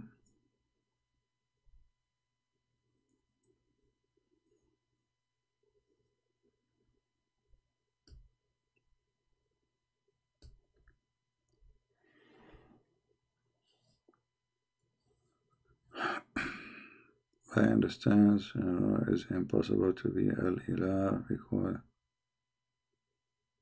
no, Allah is not a name. Why people are not listening? Allah is not a name. The Muslim ignorant, they think it's a name. We just told you. Why nobody is listening? It is two words. So how it's a name? Al is a word mean God. The name is Lah. That is the name of their God. Al is a word mean God. So the name is not Allah. The name is Lah. Al is a word mean God. Do I need to go back to zero?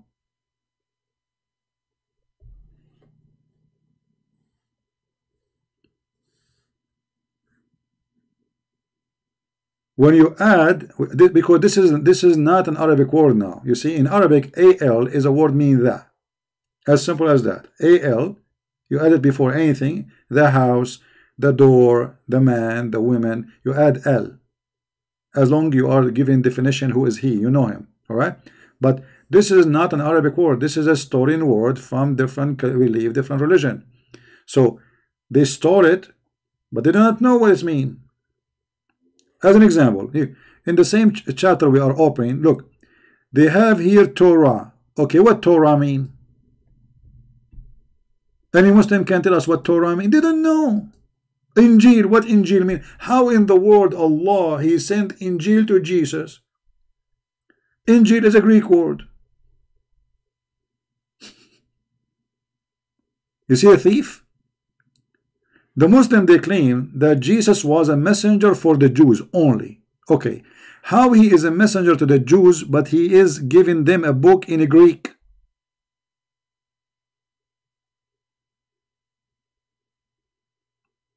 Are we listening? That's not only it is a disaster, it's stupid. Because this is a contradiction for the Quran. When you say that Allah He sent Jesus the Injil, you just confirm that Islam is a fraud. Because if we go in different verse in the Quran, we will find that Muhammad said, not me,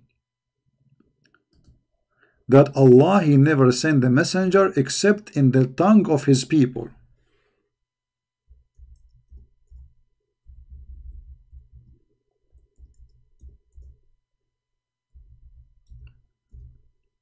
Are we following?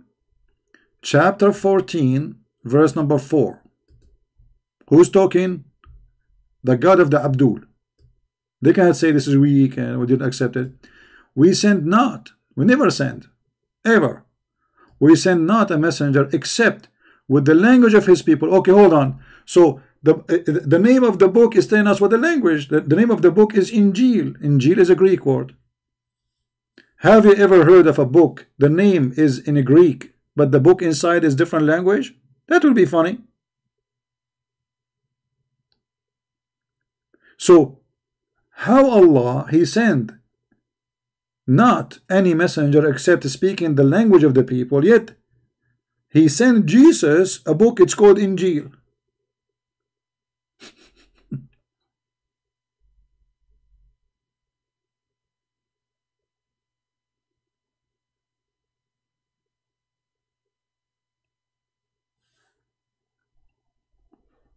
Stupidity. Muhammad, he got himself busted. Based on this verse, Jesus was a Greek,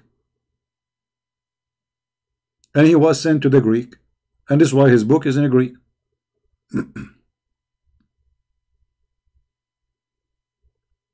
And the proof in front of you.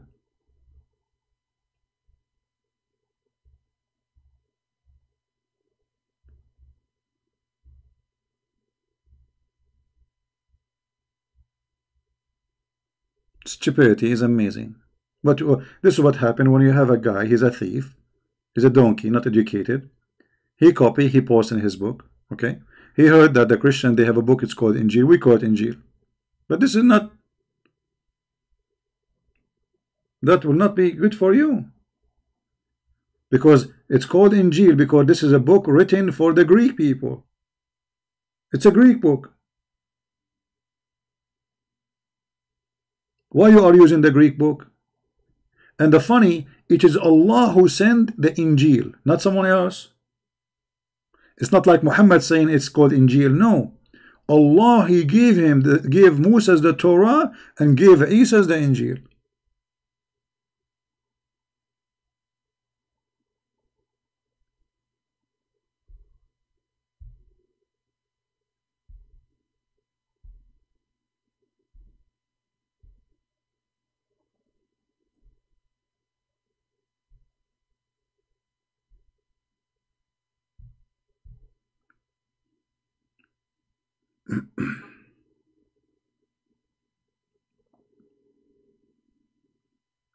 And Abdul, we are dry these days. I just get I told you like maybe 20 minutes ago, 30 minutes ago, that a Muslim, he decided to leave Islam. He posted that in Facebook, but still we are dry. Today I got only one person leaving Islam. I mean, this is really dry day. Only one.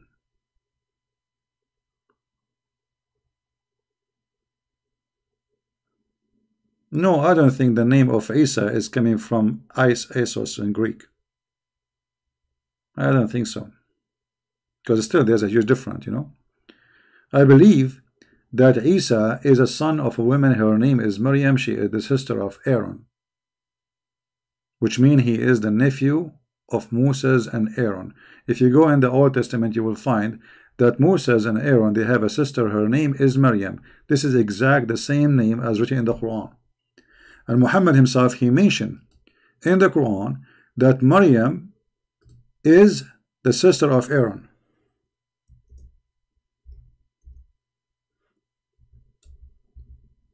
Maryam is the sister of Aaron.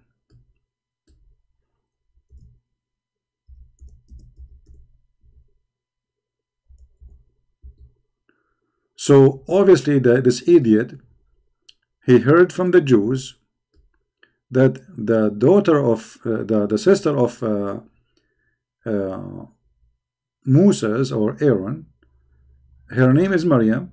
He thought this is the same Maryam, and looked like they told him that she have a son. His name is Isa. So Isa is the son of Maryam, the sister of Harun.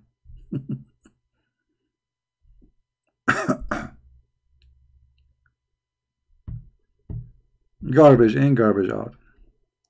And you will find the mistakes all over the Quran. As an example, Muhammad, he think that Abraham, his father, is Azar.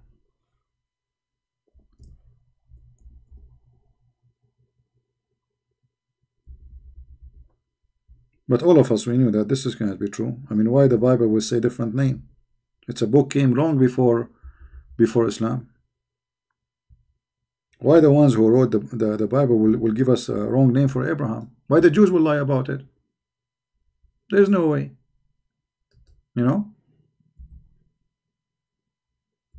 It doesn't make sense. So Abraham, he said to his father, Azar. How he said to him, as you know, the Muslim, they think that Azar is the father of Abraham.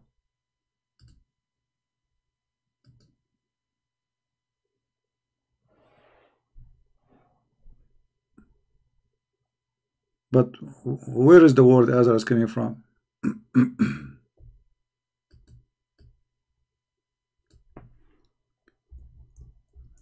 Any Muslim?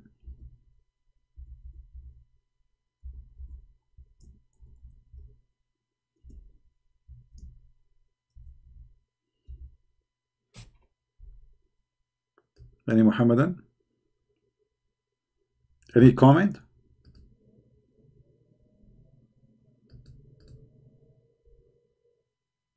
And this is why the Muslims didn't translate it, because they didn't know what this Azar mean. They think this is the name. But the fact Muhammad is a thief. He heard from somebody, you know, the report says that there is two slaves. Both of them, they are coming from Nasribin, coming from all the way from the north of Iraq and Syria. So Azar is a word mean foolish. So he said to his father, foolish, are you going to worship idols? The stupid Muhammad, he thought that the word foolish is the name of the father of Muhammad, of Abraham.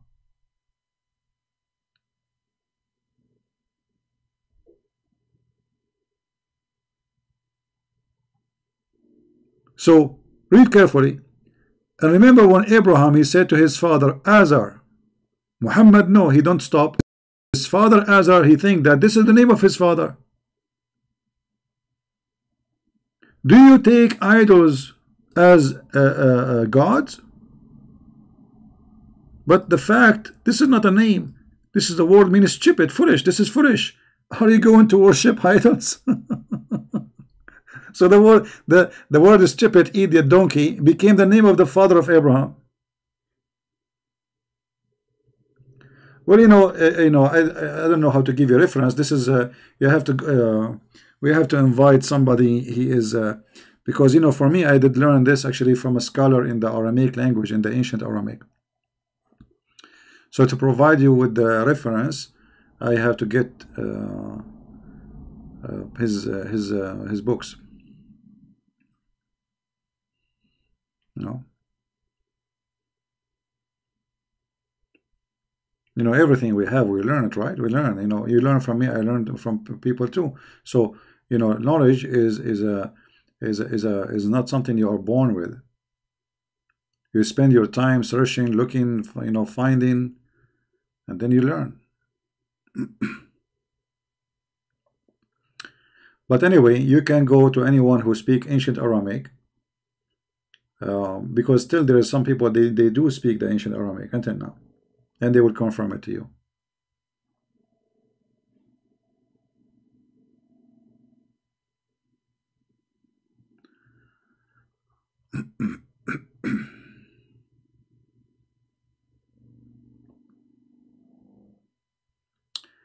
Any Abdul?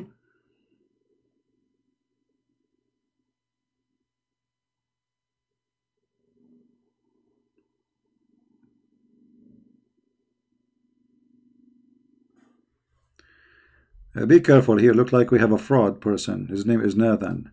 He might teach you about the stock market. So he will take your password and etc. Don't get rid of him. You see, they got in the chat, they start speaking, hello, how are you, etc. And then he's giving you a Skype, he will teach you about stock. Never trust anyone in the internet. I will never ask you for your name. I will never ask you for your password. I will never ask you for your credit card. I will never send you a file, and I will never take a file from you. So be careful, don't be a fool. It's internet. There's a lot of garbage there.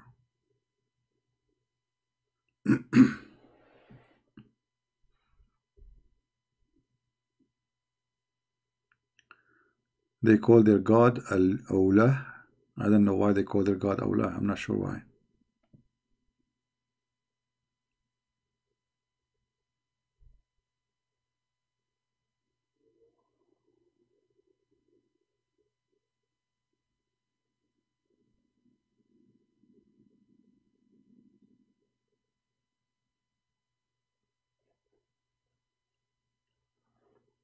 Yeah, never take a file from me. I don't send you files. And never think it's me unless you hear my voice talking to you and not recording, because they are evil. They can't do anything. They can cut my word saying hi in by voice. Send it to you. No, you have a conversation, real conversation. Like, ask me something and then you will get the answer right away. Fit with the question. Be careful. They can do a lot of evil stuff.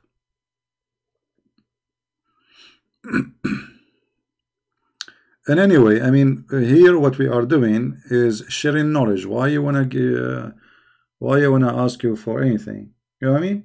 What's my business?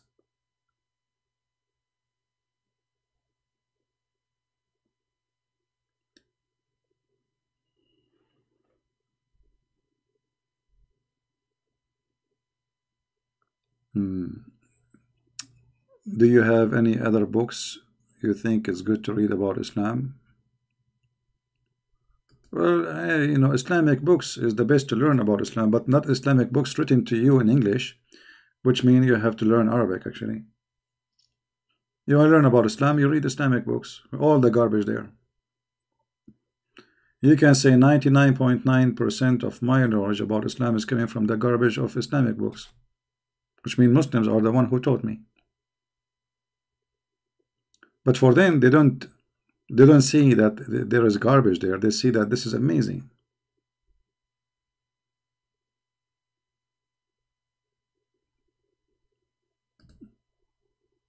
This is a Greek word. When we say Latin, I don't know if you know what Latin means. You can go and search in Google and see what the origin of the word means.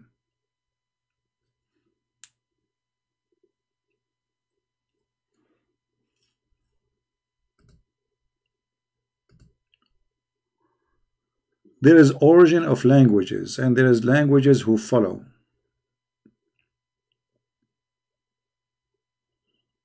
All right.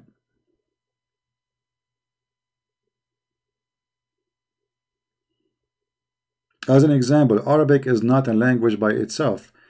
Arabic is a mix of languages, mix of Aramaic, Hebrew, some from the Ethiopian language, some, I mean, it's a mixed, big mix. And by time it became a language by itself.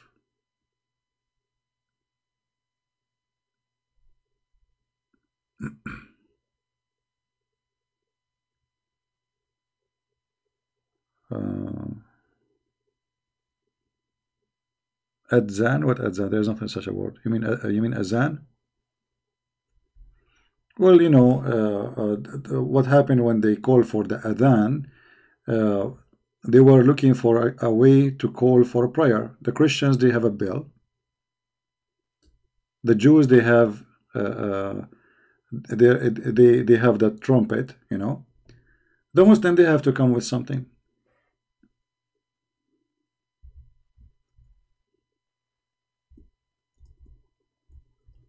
Actually, there's a hadith. I will try to find it.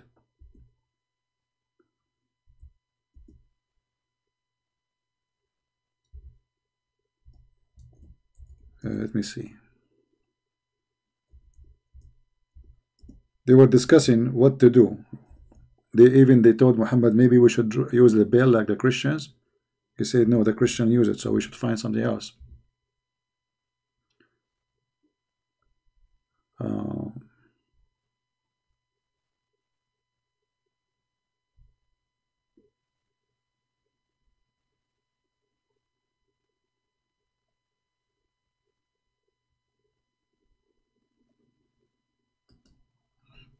Let me see if I can find you a reference.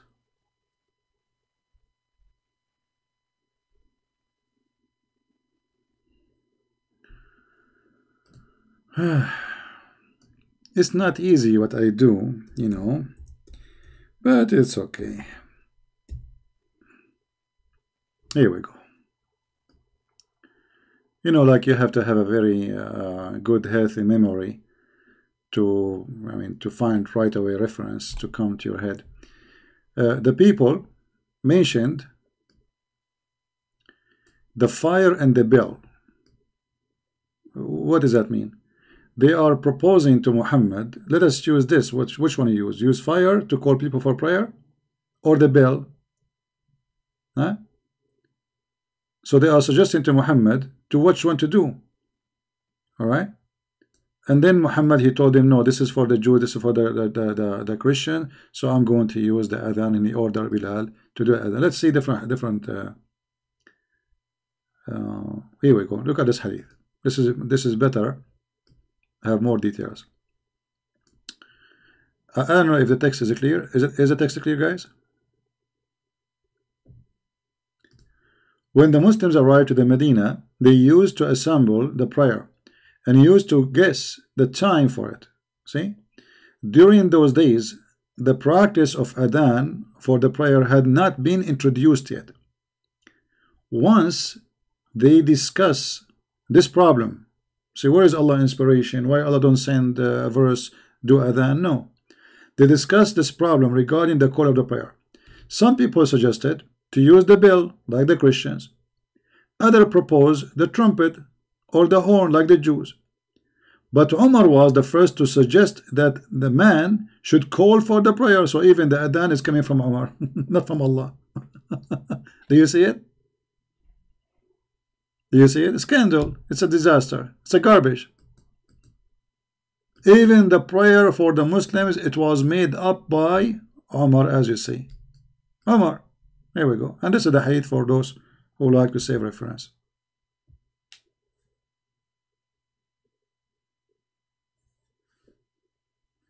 Do you see it?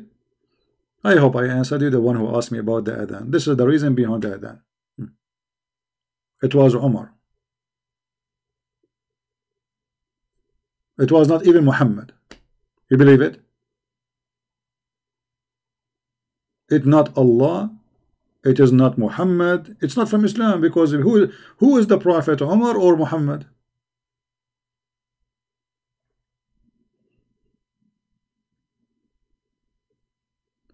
And where is Allah here? Well, he was taking a nap.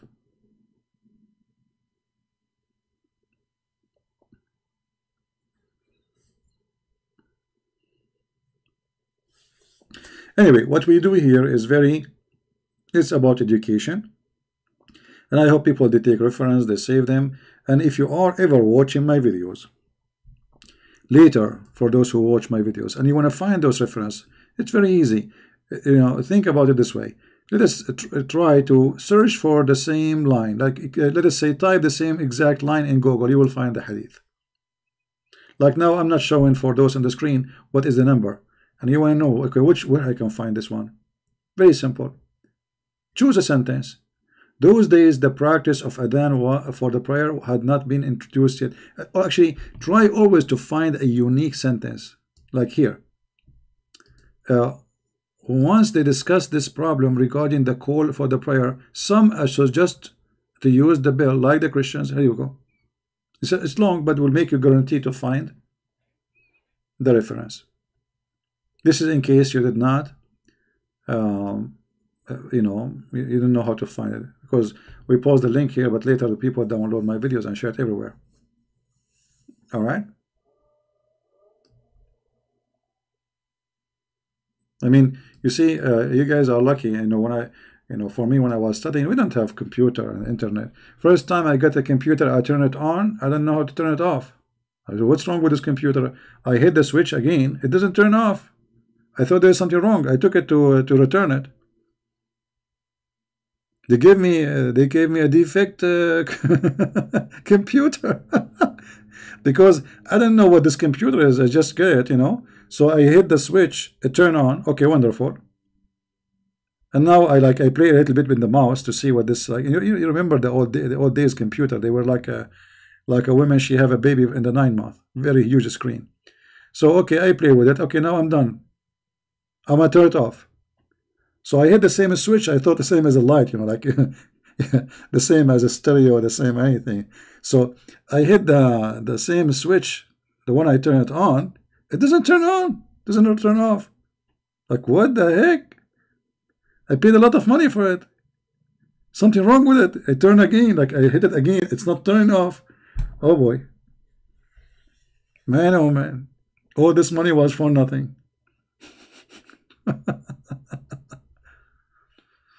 Yeah, but I mean, this is how, like, you know, a computer introduced to us really late, you know, not like in the USA. And I have no idea really what is computer about. Anyway, after 2 weeks after getting my computer, I made I start learning about a script. I study even some about JavaScript, but I forgot now, like, too much, how to make a window, how to make a click bomb. You know, I learned how to do web design, but, you know, not like high knowledge, but I can design a website.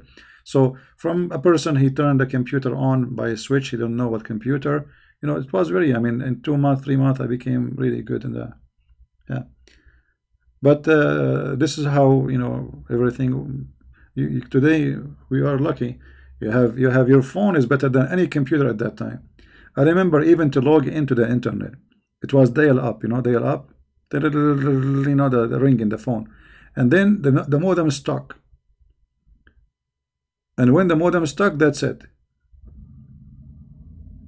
Format the computer, not to do what to do, you know, take off the jack, put it back, turn it away, turn it off for 5 hours. It was horrible. The internet, hold on, let me show you an old videos of mine. Let me search for it. We are done with Muhammad garbage now. I have a video which is mentioned in the Iranian TV. This is an old video. The Iranian government TV. They were talking about the most, like the most aggressive against Islam. You know.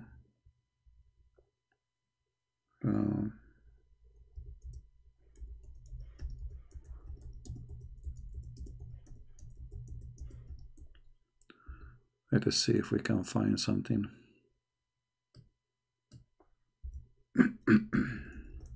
Anyway, just to show you how I was using I was using a camera.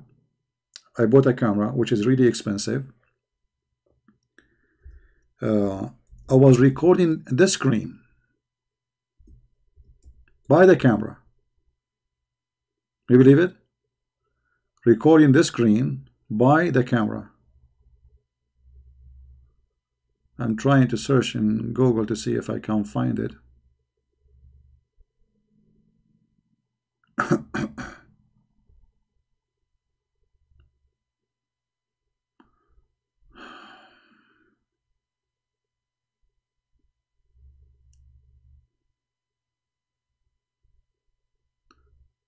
But this is how bad it is. And then you download the video from the camera to the computer, and the computer is so slow. And then to load 10-minute video in the internet, it takes hours. Oh boy, I go to sleep, I woke up, still the video is not is not loaded yet.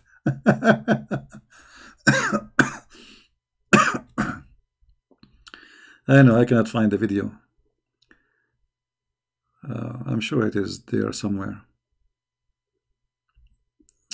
It can be found in Memory TV, because the one who told me about it, actually it was in Memory TV. He told me they are talking about your video in you know, it's Iranian TV. Oh, look what I found. I was looking here, I found this one. That's Hisham al-Husseini. What an idiot.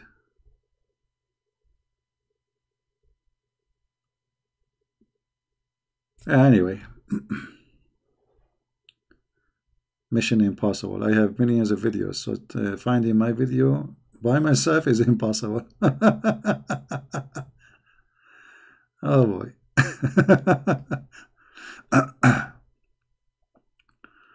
Memory TV.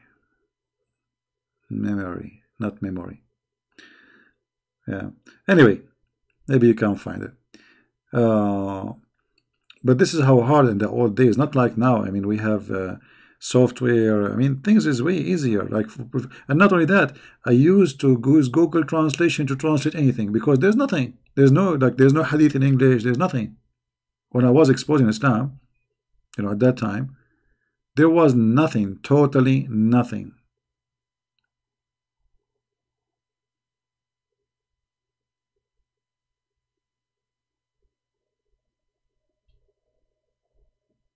And then the Muslim excuse was, he's lying to you.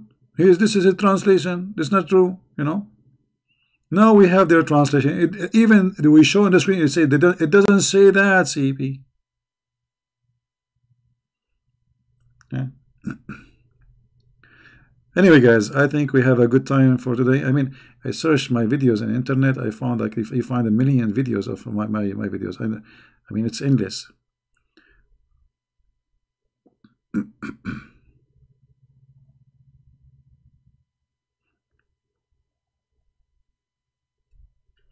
Like, once I was invited for to a church.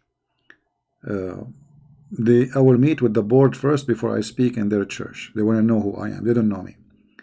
So they say that there is something like, you know, reference. Now the one who brought me with him, he is the one who introduced me. He told them, just type his name in YouTube.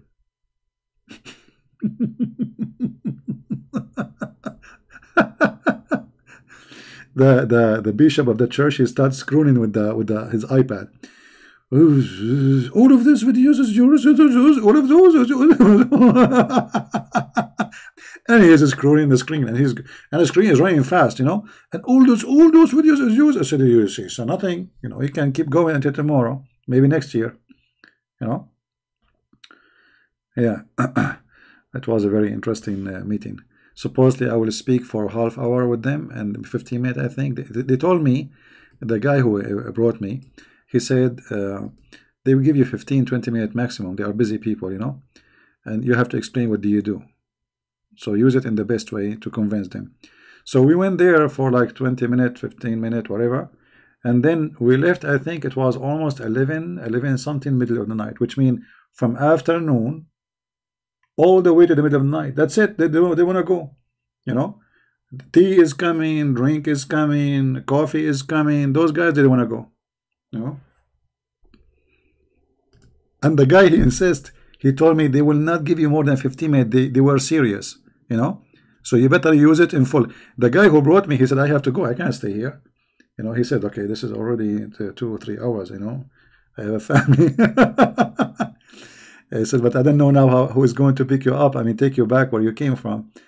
They told him, don't worry, we will give him a ride, wherever he is. Yeah. So it was like supposedly for some few minutes to talk. But then if you look at their faces, those guys, they are, he said, you know, we feel like we are coming from different world. We heard nothing like this before, you know. So anyway, and then they gave me not only the stage, they invited me. They have a big, huge festival for the church, where they have a big stadium. There's thousands and thousands of people. Yeah. No, they were asking me questions, and they were surprised. You know, I am not. You know, they got really surprised of the way I answer.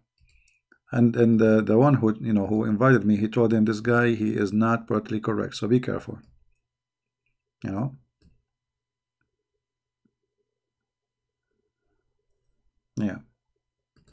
Anyway, guys, I think we have enough for today. I pray for all people in the world, you know, to recover from this disease.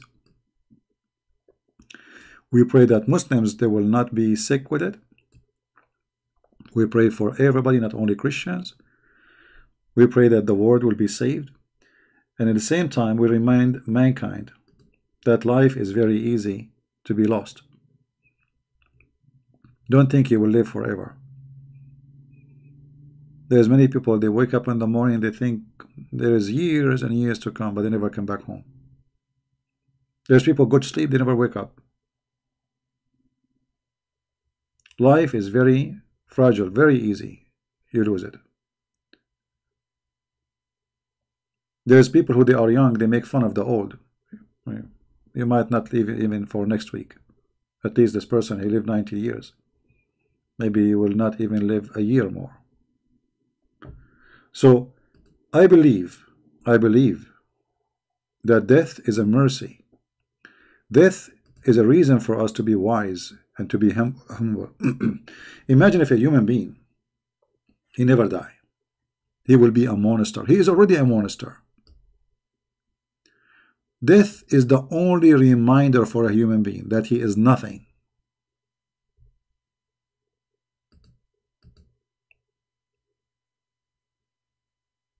You see, human being, and actually I advise you from time to time to visit a graveyard, because that will make you wake up,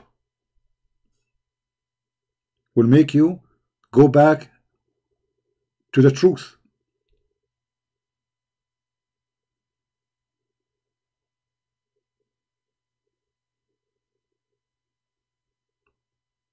If you ever go to a funeral of a person, you will have a different feeling after the funeral. Something very special. That is the real you. Remembering that it is just about a matter of time, and then you will be in that hole too. The Messiah, he said, let the dead bury the dead. People don't understand until now what this verse means. Many people, they don't think deep. Let the dead bury the dead, because everybody is dead. You're alive, but you are dead already. So death is a mercy. Death is not against us. However, we have to appreciate life too. And in order to reach to the point of death where you believe death is mercy for you, good for you, not bad, for you are a believer, you believe that you have an afterlife. In order to reach that point, you have to appreciate what the Lord, he gave you. For what is given to you now is going to be taken from you later. And either is going to be taken from you and given to you back, and you live even better life, or you will be sent to where you deserve to go.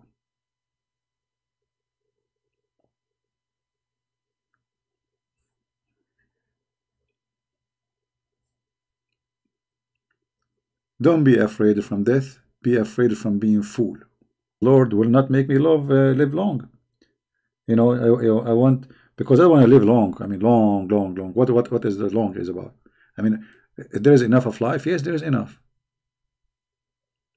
I pray, and I pray in front of you, that the Lord will keep me alive as long I can do my mission. The day I cannot continue, I want Him to take me in His own way. Because if I cannot do what I can't do anymore, there's no need for me to live. I'm not really attached to life. I'm not worshipping life.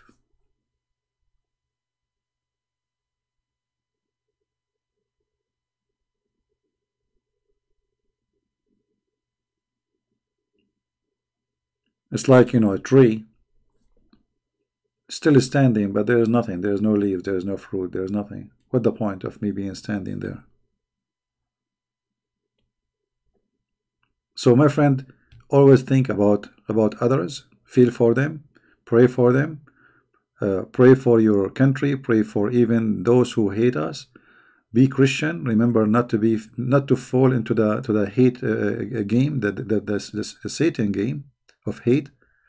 Pray for the Muslims. They are suffering badly now from coronavirus all over their countries. Pray for the Chinese. Pray for the Hindus. Pray for the Buddha. Pray for the atheists. Pray for the world. Because prayer at the end, when you pray to others, it is for your benefit. You will stay a better, healthy, at least in your mind. It releases all the bad things from your heart, your anger. Imagine praying for your enemy. That's what Jesus said. But nobody asks himself why we pray to the enemy. The fact you pray for the enemy because that's even better for you. You live better. You don't sleep with your anger. Even scientifically, that those who have a lot of anger, stress, because anger brings a lot of stress. Hatred not only brings you stress, it can drive you crazy. When you release yourself from the anger and the hatred, you are really, really healthy. You sleep well, you eat happy, you live happy, because you are free. Hatred and anger and revenge is like a slavery. Somebody is holding you from your neck, controlling you. You do this because you want to take revenge. We want to take, we have to do this. We have Allah Akbar, because this is how Satan, he control you. He make you a tool in his hands. You are not even the same person anymore. Hatred is destruction, and love is a solution. This is why if you go to villages, like when I went some countrysides in Asia, as an example, the Philippines, I found people are very poor, but I mean, look at them. They have nothing really, but those people, they are happy. Look how they welcome me, and look how look at their smile. Their life is so simple. They hate nobody. They have no enemy. They live good, and they are not poisoned by the city. And I'm not talking about air and pollution. I'm talking about being corrupt, being a fraud. Very simple people.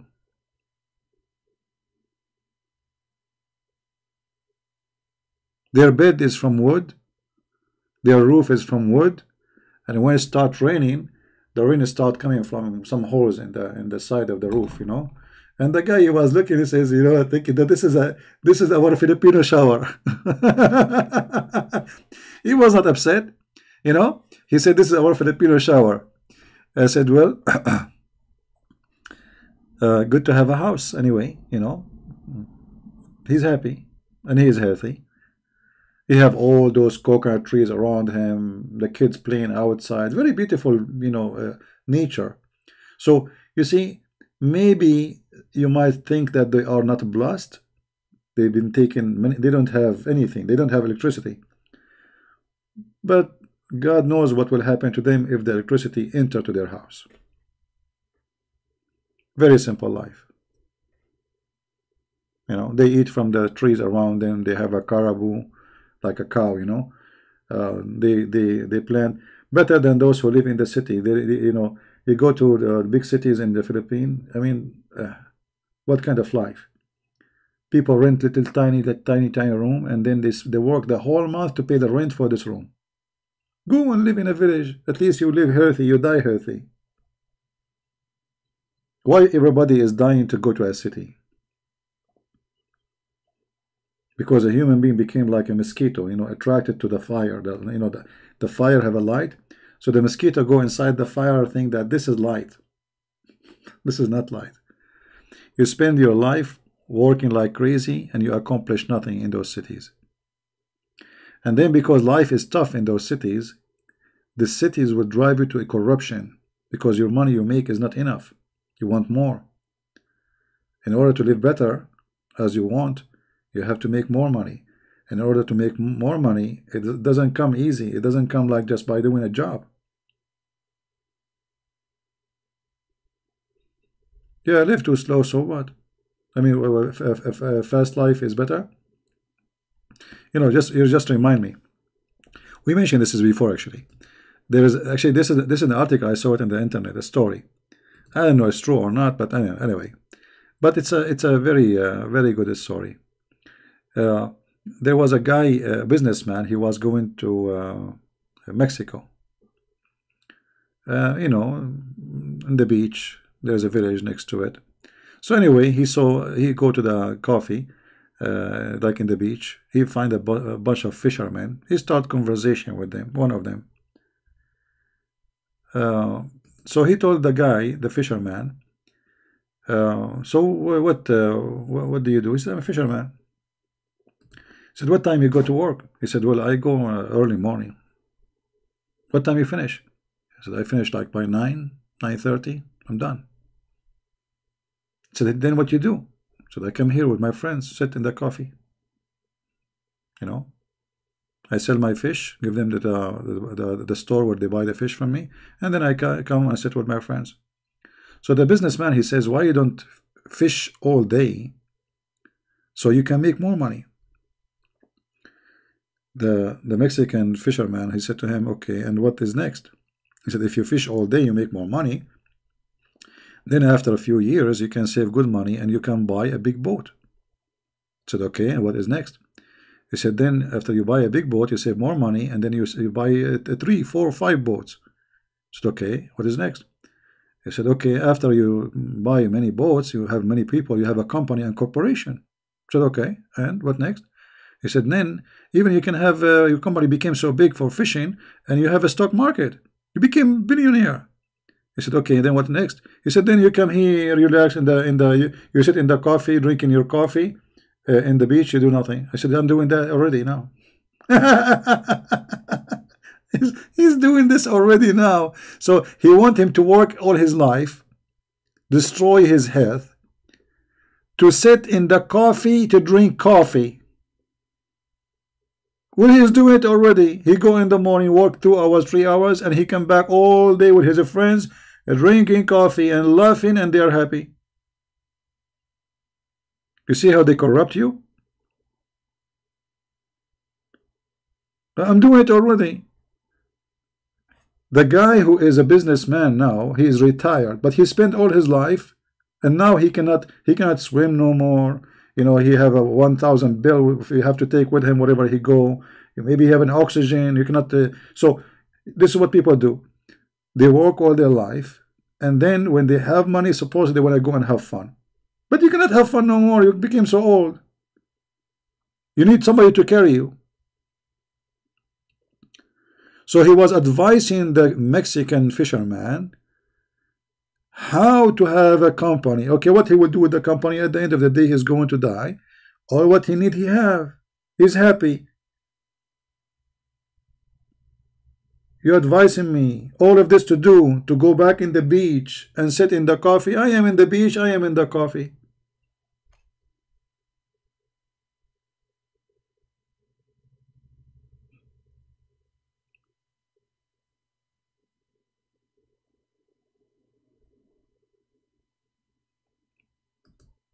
This is why really I admire poor people who live in those villages, because they were not seduced and tempted by the city.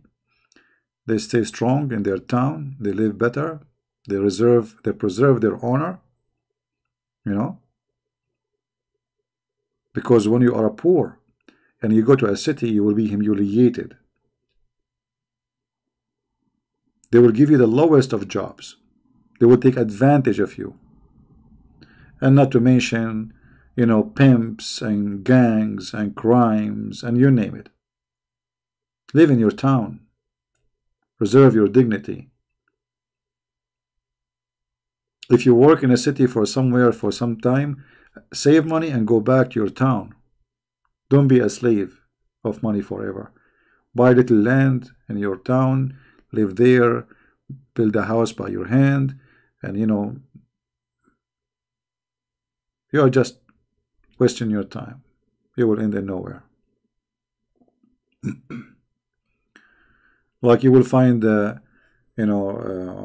many Filipino. I spoke to them. They are dreaming to go to America. I said, this is how funny it is. Americans are dreaming to go to Philippines, and you are dreaming to go to America.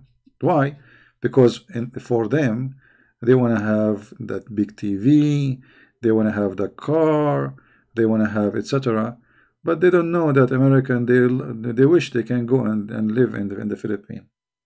And they go and live in this wood house. Actually, there's many American. They have wooden houses in the Philippines. They have literally wooden houses like villagers. Human being, my friend, never go satisfied. You will find an Asian people taking whitening. They want to be white. You will find the white one. He sat in the sun. He want to be dark. I mean, what's wrong with people?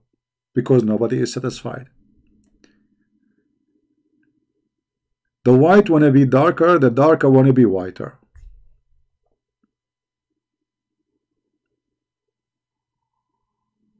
The white, they look at the one who have darker skin. They say to them, you have nicer skin. The dark, you look at the white. He says to him, I love white people. I wish I am white. What's wrong with you? Why? Because a human being don't appreciate what he have. Why a human being want to take a whitening? I mean, this is an insult to you. Not only it's poison, you do not know what they are giving you. I mean, obviously it's doing something to your body, isn't it? So you waste your money, and okay, you got white, and then what is next? You go in the city, in the Philippines, in cities, nobody is Filipino no more. Everybody became white. You stop taking medicine for a few days, okay, you became Filipino again. What is this? That is the corruption. You should love how God He made you. If you are an Asian, who said that Asian are not beautiful people? Who said that if you are black, you are not a beautiful person? Who said if you are? I mean, all of us, every ethnic, they have their own beauty, and we get ugly when we don't want what God He gave us.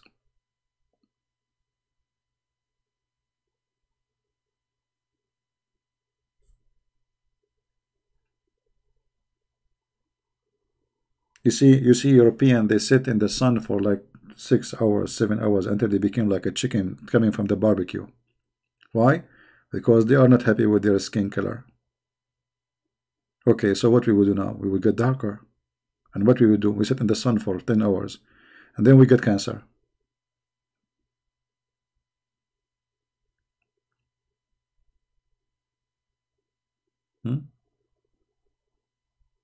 I mean, the list goes for, I mean, tons of things corrupt a human being. Clothing, I need to buy an expensive purse, expensive suit. I have, like, a man, he want to get married. Okay. You have to buy a diamond ring. I mean, why it have to be a diamond? I mean, where this is coming from? Diamond ring. So you want to put in a finger. Thousands of dollars, and maybe you don't even have them. Why? Can't you give like something made from, Anything? I mean, is it really the ring would make you married? Okay, do you want the ring or the man? Obviously, they want the man with the ring, but they want the ring more. And then there's a competition how big the ring is, you know. Especially between Middle Eastern, they love to show off. It's a ring day.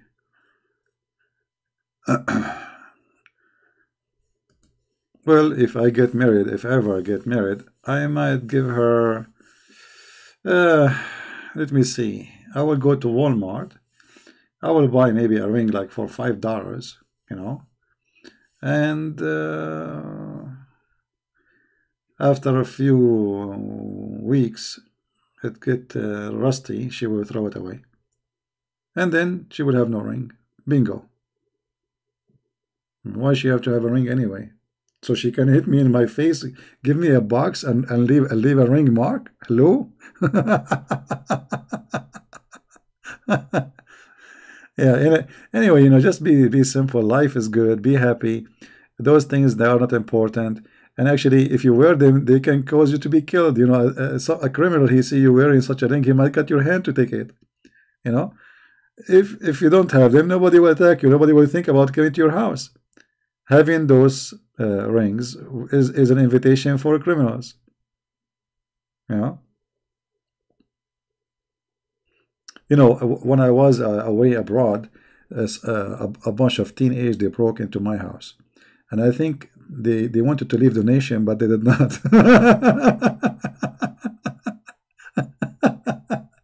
The only thing they took, actually, I have a safe. Those idiots, they thought the safe is I have money in it, you know. I have nothing. I have my degrees. I have nothing. Nothing will help them, you know. Just papers. Stupid. And actually, I got very upset because I lost those papers, very important papers. I put them in the safe, so if there's a fire happen, etc., you know, they took the safe, and I can imagine how many hours they spent to open it, and then they got nothing inside. Yeah.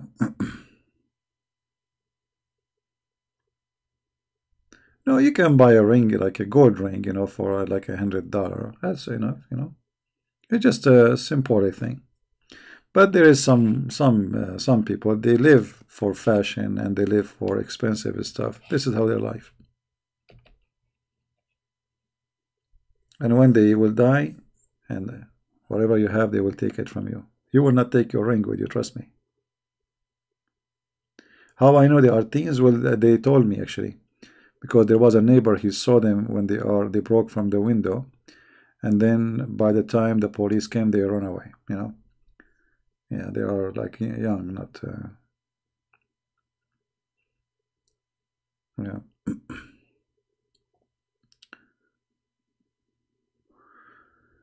My grandma, used to say that PhD meant bullshit.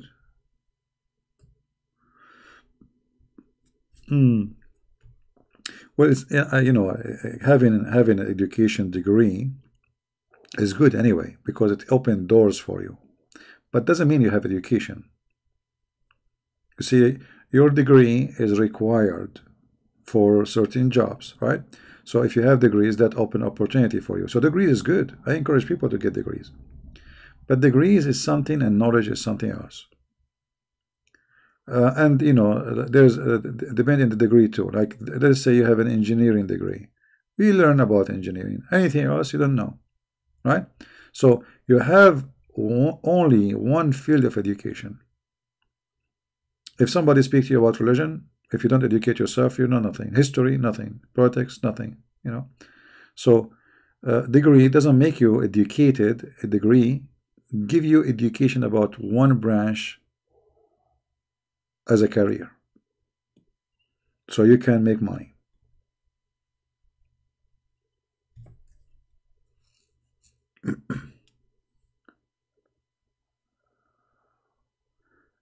Yeah, yeah. A degree doesn't make you smart for sure. I mean, a degree is a degree. Actually, many people their degree is dependent on memorizing things. They go to the exam, They put what they memorized there. Especially in, like I notice in some countries, their questions is not really about how intelligent you are. It's about how much you studied, right? It's not about intelligence.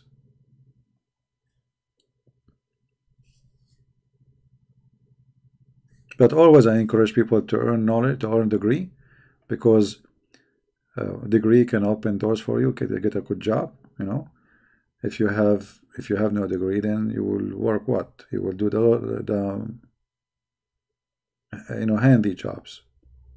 Now handy jobs can, like if you live in America, actually you make a lot of money.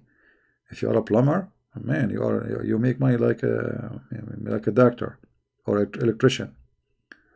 So there is many jobs actually. They can give you very good income and give you a respectable life, So you have to get into what you think is good for you, something you like. Do. If you want to do a job, try to get a job, especially if you are young listening. If you are like in your 18, 17, try to learn a career which you like. Because remember, you will spend your life working in this career for the rest of your life. So if you like electricity, well, learn how to be an electrician. You like plumbing, okay, air conditioning. Actually, those kind of business, they are very good. Not necessarily having a bachelor degree will make you earn a good money. Not necessarily. A plumber can make way more than a person with master degree. I have my master degree. What my master degree taught me? Nothing. Zero. Anyway, I think it's time for us to go. I want to say thank you guys for being here. Watch around for Corona. When you go outside, you shake hands with people, etc. Don't kiss, don't hug. Wash your hands before ever you touch your mouth. Don't make a mistake like you go in the mall, you hit the bump for the elevator. God knows how many people touch it, who is sick, who is not, because things is going out of hand. And I believe strongly that the numbers they are showing us in the news are far away from the truth. Always government, they try their best to control the panic so people will not go crazy, and they give you the lowest numbers they can, because that can affect, imagine if things really go out of hand. Stock market can collapse, banks can close, crimes can increase, things can go crazy. Towns will be empty, streets, nobody is there. So things can go really bad. And maybe it's a good opportunity to buy and save some food in case something wrong, crazy happen. You never know. Because obviously until now they have no idea how to stop this virus. Nobody knows. Not even in America. Like look at those stupid administration.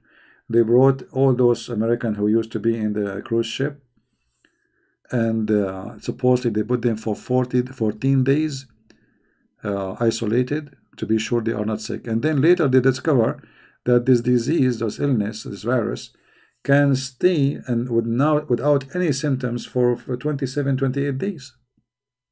You believe it? And not only that, those who received them in the airport, they were wearing no gloves, no mask, nothing, You believe it? This is America. I mean, people are dying from this disease, and they knew they are sick.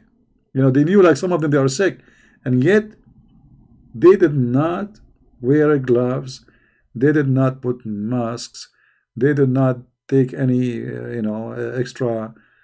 What you can say? Crazy. Very crazy. Yeah, it might go out of hand. You never know. I mean, obviously, don't you see? Obviously, there's something very bad happening. And obviously, behind doors, they don't know what to do. Because all medicine they have is not working. Look like it that it is your body who decide if you will die or you will live. If you have a good immune system, you survive. If not, you die. Obviously, their medicine is not functioning. You know? Yeah.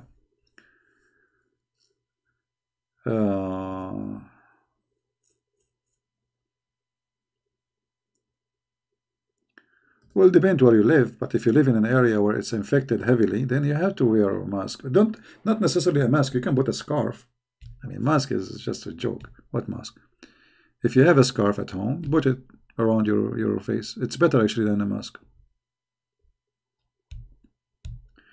It's not about being worried. It's about being careful, my friend.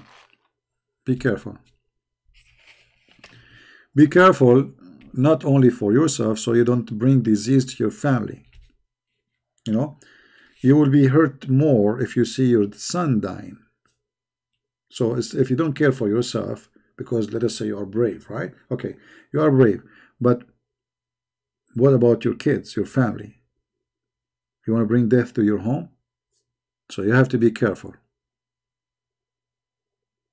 Correct? There's many things we do because we have people, we love them. Not necessarily for us.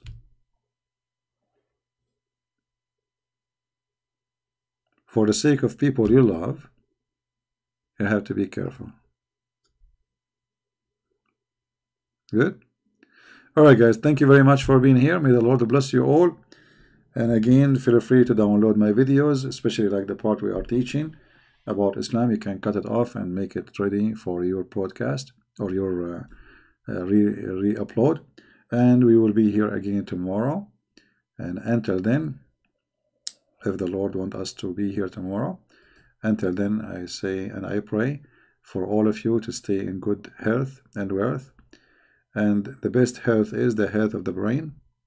For if we lose our brain, we lost everything. We lose our faith. We lose our dignity. We lose everything we have. The health of the brain. This is where things start. People commit crimes because their brain is functioning in the wrong way. Hatred, illness, everything is connected to the brain. And there's many people, they are really ill, but they don't know. Because their brain convinced them that they are healthy. But in fact, they are ill. So we pray that the Lord, He provide us, He protect us, He protect Muslims, Hindus, Buddhas, Jews, atheists, everybody. He provide to them so they might choose before they die to believe in Him, and they will be saved. We pray for countries, they are suffering from this disease like China and all other countries like Iran. People there, they are in chaos and things is getting really ugly. And we pray that we will not have what they have to. And with this we say Amen. Thank you and God bless. Take care.